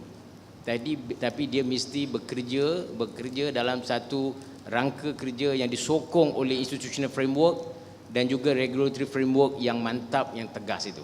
Dan ini mesti dimasukkan. Jadi dua perkara lah. Satu institutional framework dan yang keduanya ialah tadi satu badan bebas yang memantau bajet ini. Terima kasih. Okey, terima kasih kepada ahli panel kita. Sekarang saya ingin buka kepada penonton kita atau hadirin sekalian untuk bertanyakan soalan kepada mana-mana ahli panel kita berkenaan dengan topik kita pada hari ini. Nama saya Raja Muhammad Syafiq dari College Dato' On. Soalan saya, kita melihat baru-baru ini kerajaan mengurangkan subsidi minyak yang mana secara tidak langsungnya telah menaikkan harga minyak petrol RON 95 dari RM2 seposen kepada RM2.30 sen. Dan saya percaya peningkatan ini akan mewujudkan kesetaraan seperti peningkatan harga barang. Okey. Sejauh manakah panel dapat memastikan bahawa kerajaan mampu membendung kesan rantaian ini secara lebih detail? Lepas tu mohon pandangan panel. Terima kasih.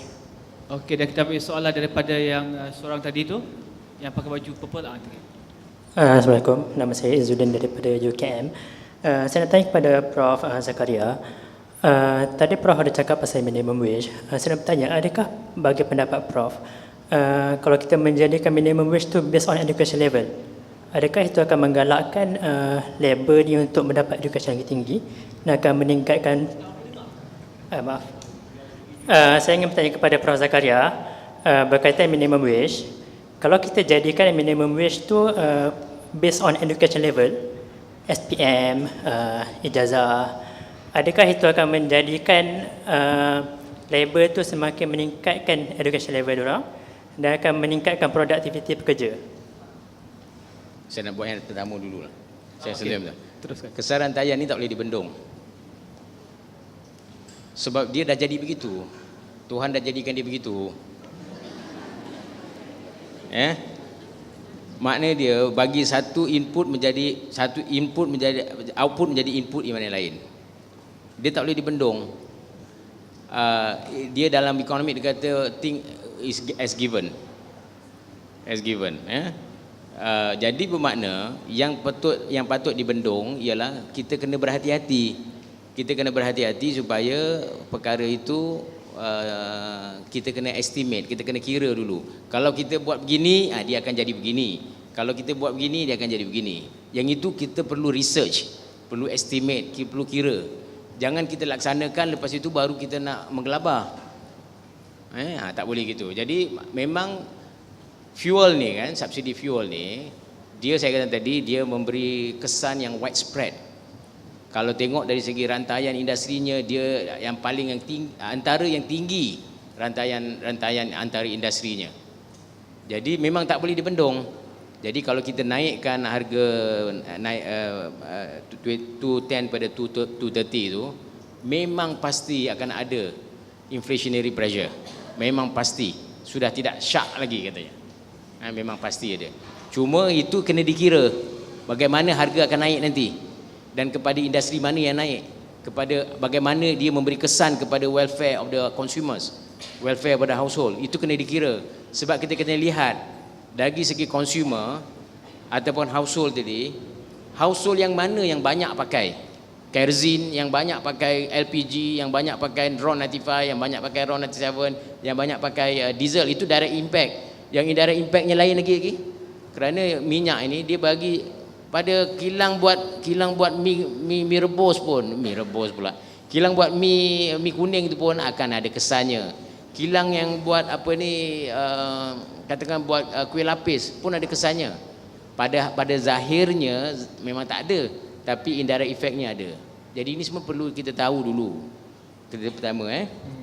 Yang keduanya, minimum wage ni, janganlah kita janganlah kita mempunyai anggapan yang silap tentang minimum wage. Minimum wage ni bukan untuk orang-orang yang tinggi-tinggi pendapatan dia. Minimum wage ni is a floor wage.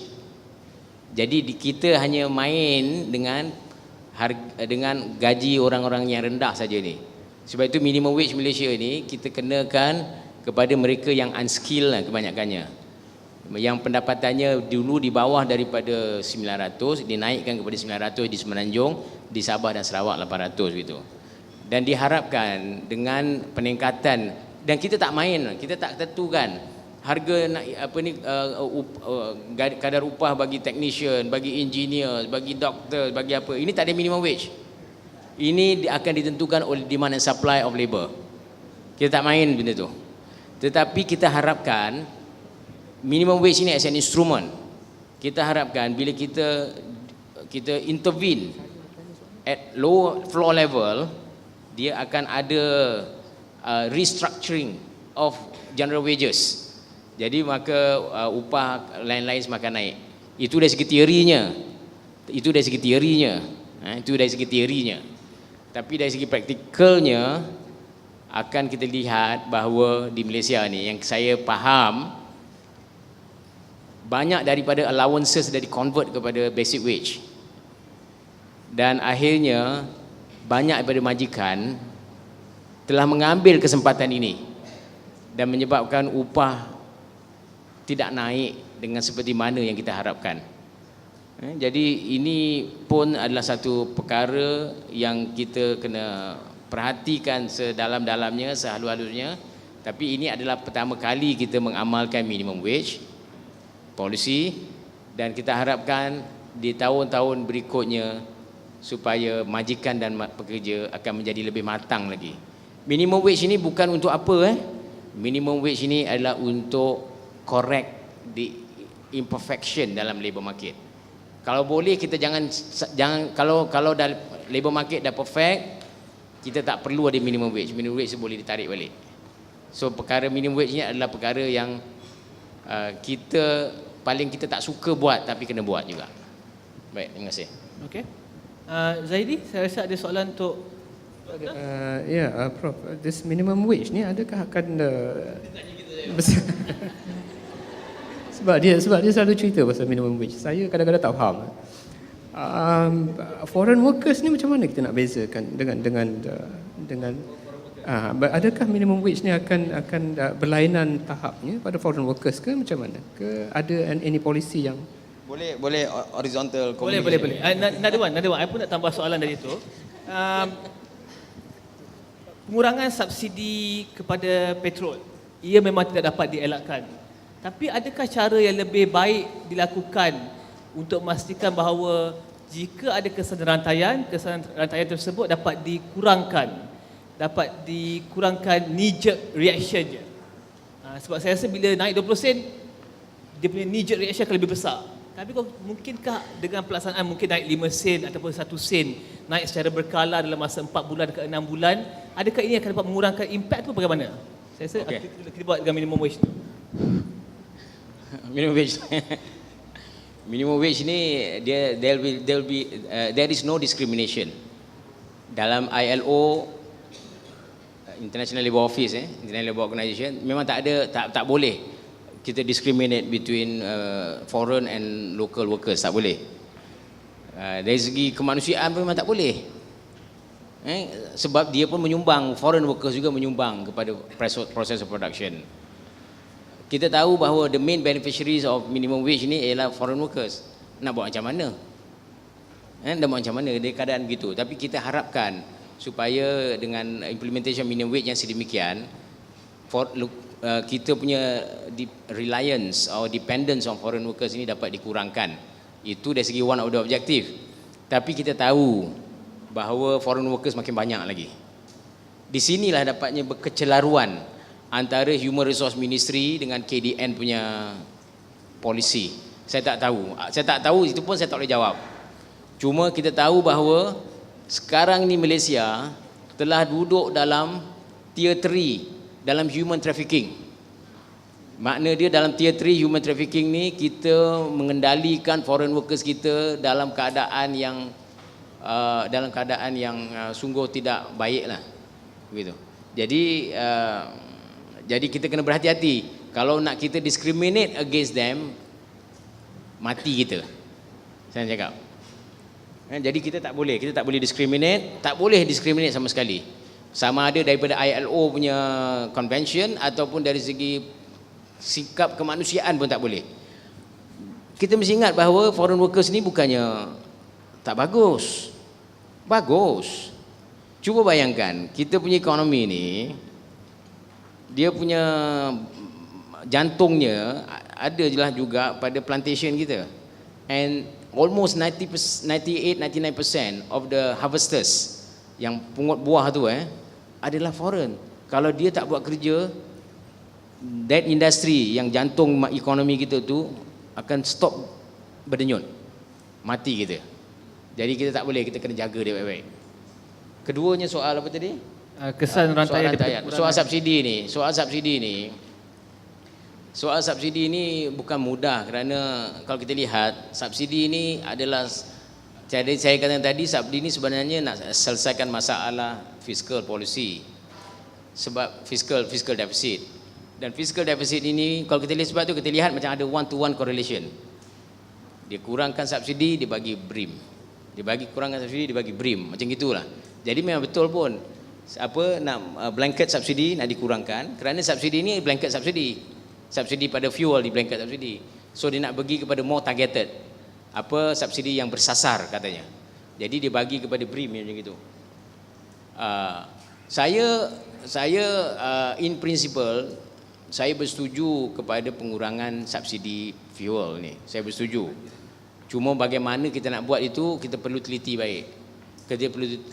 baik. Kerana kalau minyak yang bersubsidi seperti ini ataupun electricity yang bersubsidi seperti ini, dia akan membawa kepada wasteful consumption. Kerana kenapa kita punya traffic jam? Kenapa every weekend highway kita pun jam? Agaknya kita ni tak ada banyak fikir 2-3 kali lagi lah kalau kita nak balik kampung. Isi je minyak, jalan terus. Pasal murah. Minyak murah. Isi minyak tu jalan. Tapi cuba kalau minyak mahal, macam minyak harga dekat Australia katakan, barulah kita berfikir 2-3 kali. Saya bayar electricity bill. 1 bulan bil saya tak pakai aircon di rumah saya. 1 bulan saya pakai electricity bill, saya bayar dekat 250 lah katakan gitu, RM250. RM250 tu saya enjoy subsidi sebanyak 40%. Jadi bermakna semakin banyak saya gunakan electricity, semakin banyak subsidi saya boleh enjoy. So message-nya, saya mesti lebih banyak pakai electricity lagi lah. Satunya rumah saya airconkan semua sekali. Kalau saya mampu, aircon semua sekali, because the more I consume electricity, the more subsidi I enjoy. Saya sepatutnya pakai kereta 4 liter enjin, because 4 liter enjin tu more comfortable. The more I consume, the more subsidi I enjoy. So this is a wasteful consumption yang sudah menjadi sebati kepada perangai kita.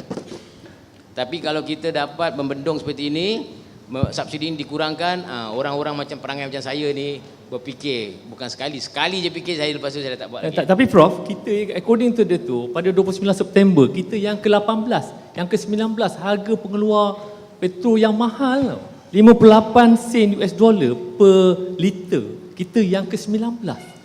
Kalau Prof kata murah sebab tu kita start kereta balik kampung, saya rasa lari sikit alignment tu, saya rasa lah. Saya rasa sana ya. Kalau yang kita negara pengeluarnya, compare tu kalau Venezuela boleh keluar 1 sen US dollar per liter Venezuela, kita 58 sen sama dengan Ecuador, saya rasa ada something wrong lah, kita murah dalam 58 sen saya rasa lah. Terus start kereta balik kampung, saya rasa ada benda alignment tak betul lah. Sila Prof. Maksud saya, subsidi ni kita kena tengok dari segi keseluruhannya, bukan dari segi kalau saya tanya saya pun, memang saya suka electricity murah, saya suka minyak murah. Siapa yang tak suka? Kerana benda ni yang kita consume banyak, kan? Saya suka. Tetapi dari segi efficiency of the economy, daripada kecekapan ekonomi dia. Kalau kita buat seperti yang harga petrol yang murah, harga elektrisiti yang murah seperti ini, saya katakan tadi, kita akan lead kepada wasteful consumption. Bukan bermakna saya anti subsidi, tidak. Bukan saya makna anti subsidi. Subsidi adalah penting dan adalah tanggungjawab kerajaan memberi subsidi. Tapi subsidi yang bagaimana? Mungkin juga subsidi minyak tu perlu ada. Mungkin perlu ada. Tapi pada kadar yang macam mana kita kena kira sebenarnya tu. Dan juga subsidi yang baik ialah subsidi kepada macam tadi, subsidi kepada barang makanan asas, subsidi kepada pelajaran, subsidi kepada pendidikan. Ini adalah tanggungjawab kerajaan sebagai khalifah yang menjaga subjek dia. Ini tanggungjawab dia. Dia mesti buat itu. Kerana market tidak perfect. Apabila dibiarkan market function begitu, akan berlaku ketidakseimbangan, imbalance ini. Maka subsidi ini adalah satu campur tangan untuk correct the imbalance tadi. Jadi bukannya subsidi harga petrol di ASEAN ini, yang paling murah sekali ialah Brunei kan, Brunei. Kita yang lain-lain semua saya rasa kita lagi tinggi ke. Even dengan Indonesia pun. Venezuela 1 sen per liter. 1 US sen per liter. Venezuela. Lepas tu Syria 6 sen, 6 US sen per liter. Libya 12 US sen per liter. Bayang kita 28 US sen per liter. Kita ambil contoh yang baik lah, jangan ambil contoh yang jahat. Okey, terima kasih Dr. Zakaria. Bajet 2015 telah pun dibentangkan pada 10 bulan 10 yang lepas, dan pada hari ini kita kupas tentang cabaran dan kenyataan dan juga harapan kita berkenaan bajet ini. Saya ingin bertanya kepada ahli panel yang pakar dalam bidang masing-masing, adakah bajet 2015 ni adalah bajet yang baik ataupun sebaliknya? Kerana dari 1.5 jam saya berada kat sini, nampak gayanya semuanya yang tak betul. Saya rasa kerajaan pun telah bincang dengan pakar-pakar sebelum dia menyediakan bajet ini. Boleh bagi penjelasan sikit? Terima kasih. Assalamualaikum warahmatullahi taala wabarakatuh. Saya Azizah Haji Baba daripada GSB UKM. Soalan saya simple saja. Mandangkan Prof Emeritus tadi dah mengakui para ekonomis ni macam nujum. Jadi saya ingin bertanya, adakah pada nujum-nujum Prof Emeritus bajet 2015 ini akan ada dana tambahan lagi ataupun tidak? Sebab bajet 2014 kita ada beberapa kali tambahan dana. Sekian, terima kasih. Okey, kita ambil soalan yang pertama dulu. Adakah bajet ini bajet yang baik, Zaidi? Bismillah. Overall saya rasa banyak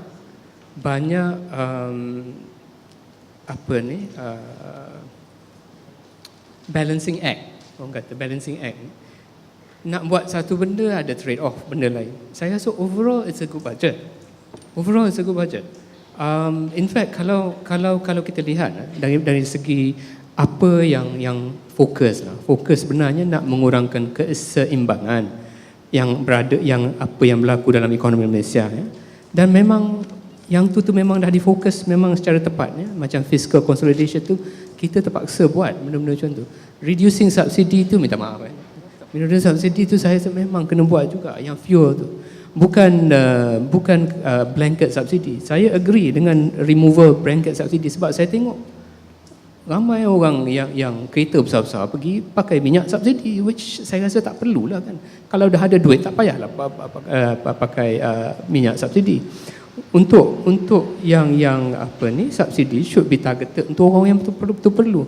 Itu sebabnya saya rasa government punya fokus nak reduce blanket subsidi itu memang satu perkara yang saya setuju dengan Prof Zakaria.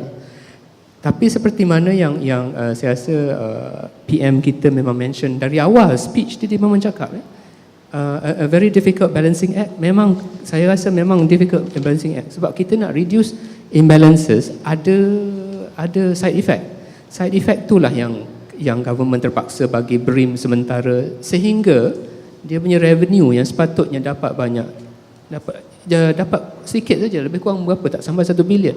Sebab kena compensate for the rakyat. Kalau tak compensate for the rakyat, nanti cost of living pula tinggi. Jadi memang saya rasa apa yang dilakukan is actually try their best to balance this act. Bukan perkara yang senang, sebab kalau kita tengok dari segi apa-apa yang siapa-siapa negara mana pun buat, mesti ada orang kata tak kena, ada orang kata kena dan sebagainya. Jadi saya rasa memang it's a very difficult balancing act, and I think the government has done its best lah. Kalau at this juncture. Saya nak tambah sikit dah. Saya bukanlah kata bajet tak bagus, bajet okey. Very good. Cuma kalau kita orang pakai make up kan, dia pakai merah tu kadang kita terlebih sikit, kita betulkan dia itu sajalah. Memerah sangat tu Mak Minah kata. Kita cantikkan dia lagi, itulah je. Dekat sini bukan kita satu kerakyatan, rakyat Malaysia je kita. Kalau kita tak ada negara ni, mana nak duduk lagi? Kita sayangkan negara, kita melihat bajet ni daripada segala perspektif lah. Bajet ni bajet yang cantik. Contoh dia, senior citizen, bajet 2014, ada pensioner, special assistant RM250. Tahun ni ada, sahabat saya kata ada, kemudian dia naikkan prem daripada 650 kepada 950. Cantik bajet tu, tapi boleh dicantikkan lagi. Saya rujuk pada tadi. Lepas tu satu lagi, kalau boleh nah, kalau kita melihat lagi dari housing loan. Housing loan dia naikkan daripada 80,000 government servant ke 80,000 ke 120,000. Cantik itu.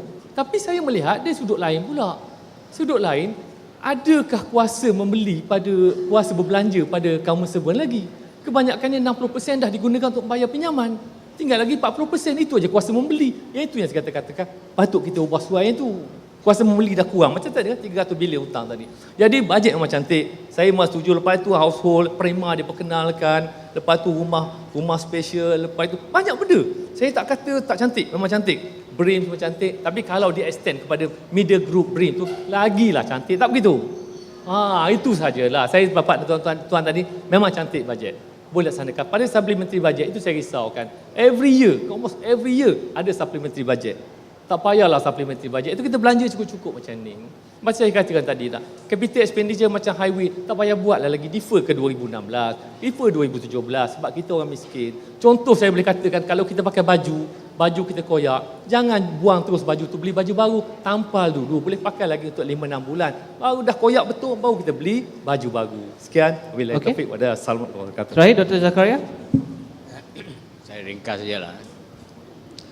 Apabila kita membicarakan soal bajet ini, saya rasa boleh menganjurkan soal forum seperti ini.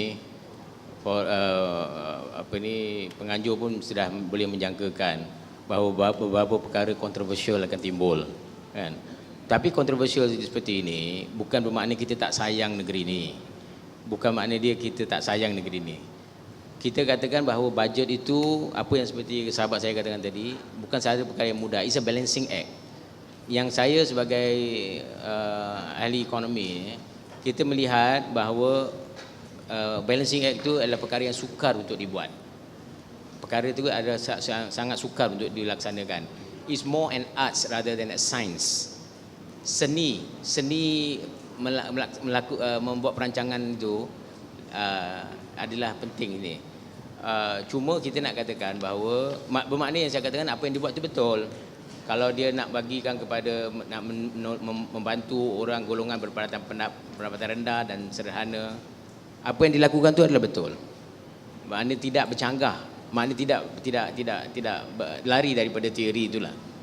Cuma bila kita mempersoalkan tentang perkara-perkara yang kontroversial tadi, kita nak melihat supaya dia lebih baik lagi, diperbaiki lagi.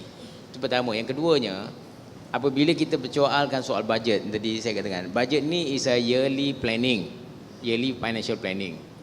Tapi kita dah juga tak boleh lari memasukkan perkara-perkara yang berbentuk long term. Tak boleh lari itu. Jadi bila kita masukkan soal long term dan mengharapkan bajet boleh selesaikan masalah itu semua, tadi saya dah katakan is unfair. Unfair. Jadi bajet tak boleh selesaikan masalah itu. Masalah produktiviti bajet tak boleh selesaikan. Tapi bajet boleh meringankan beban itu. Macam cost of living, bajet boleh meringankan. Perumahan pun gitu, bajet boleh meringankan. Tapi nak menyelesaikan masalah itu tak boleh. Itu kena di luar pada bajet. buat proper study, buat proper planning. Yang tadi institution, regulatory framework, itu mesti ada. Yang itu saya rasa mesti ada. Barulah kita boleh, supaya pada 1 bulan 1 tahun 2021 kualiti hidup kita akan tinggi. I look forward to that. Terima kasih Dr. Zakaria dan juga Encik Nur Zahidi daripada MARC dan juga Encik Abdul Rahman membincangkan tentang bajet 2015, dan saya rasa sampai di sini saja perbincangan kita pada hari ini. Adakah Tuan Pengerusi Majlis, Tuan Pengerusi Majlis teruskan? Sebagai tanda penghargaan kepada moderator majlis dan ahli panel, majlis dengan segala hormatnya mempersilakan Profesor Datin Azia Haji Muhammad Awal, Timbalan Naib Chancellor Hal Ehwal Pelajar dan Alumni, bagi menyampaikan cenderamata penghargaan kepada barisan panelis dan moderator. Dipersilakan Profesor Emeritus Dr. Zakaria.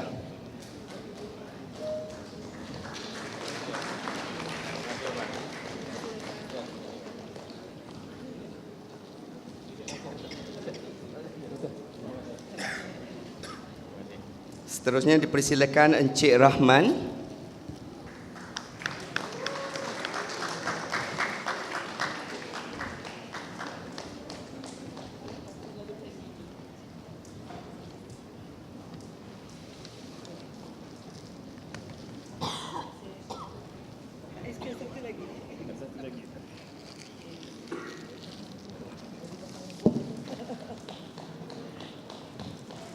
Encik Zahidi, persilakan.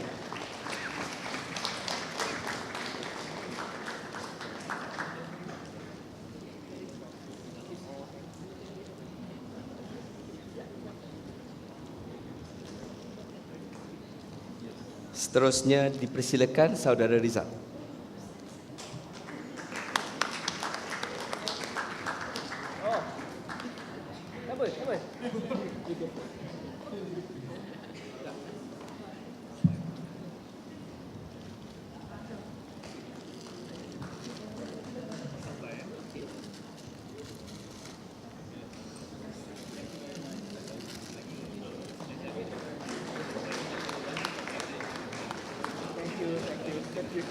Terima kasih Yang Berbahagia Profesor Datin.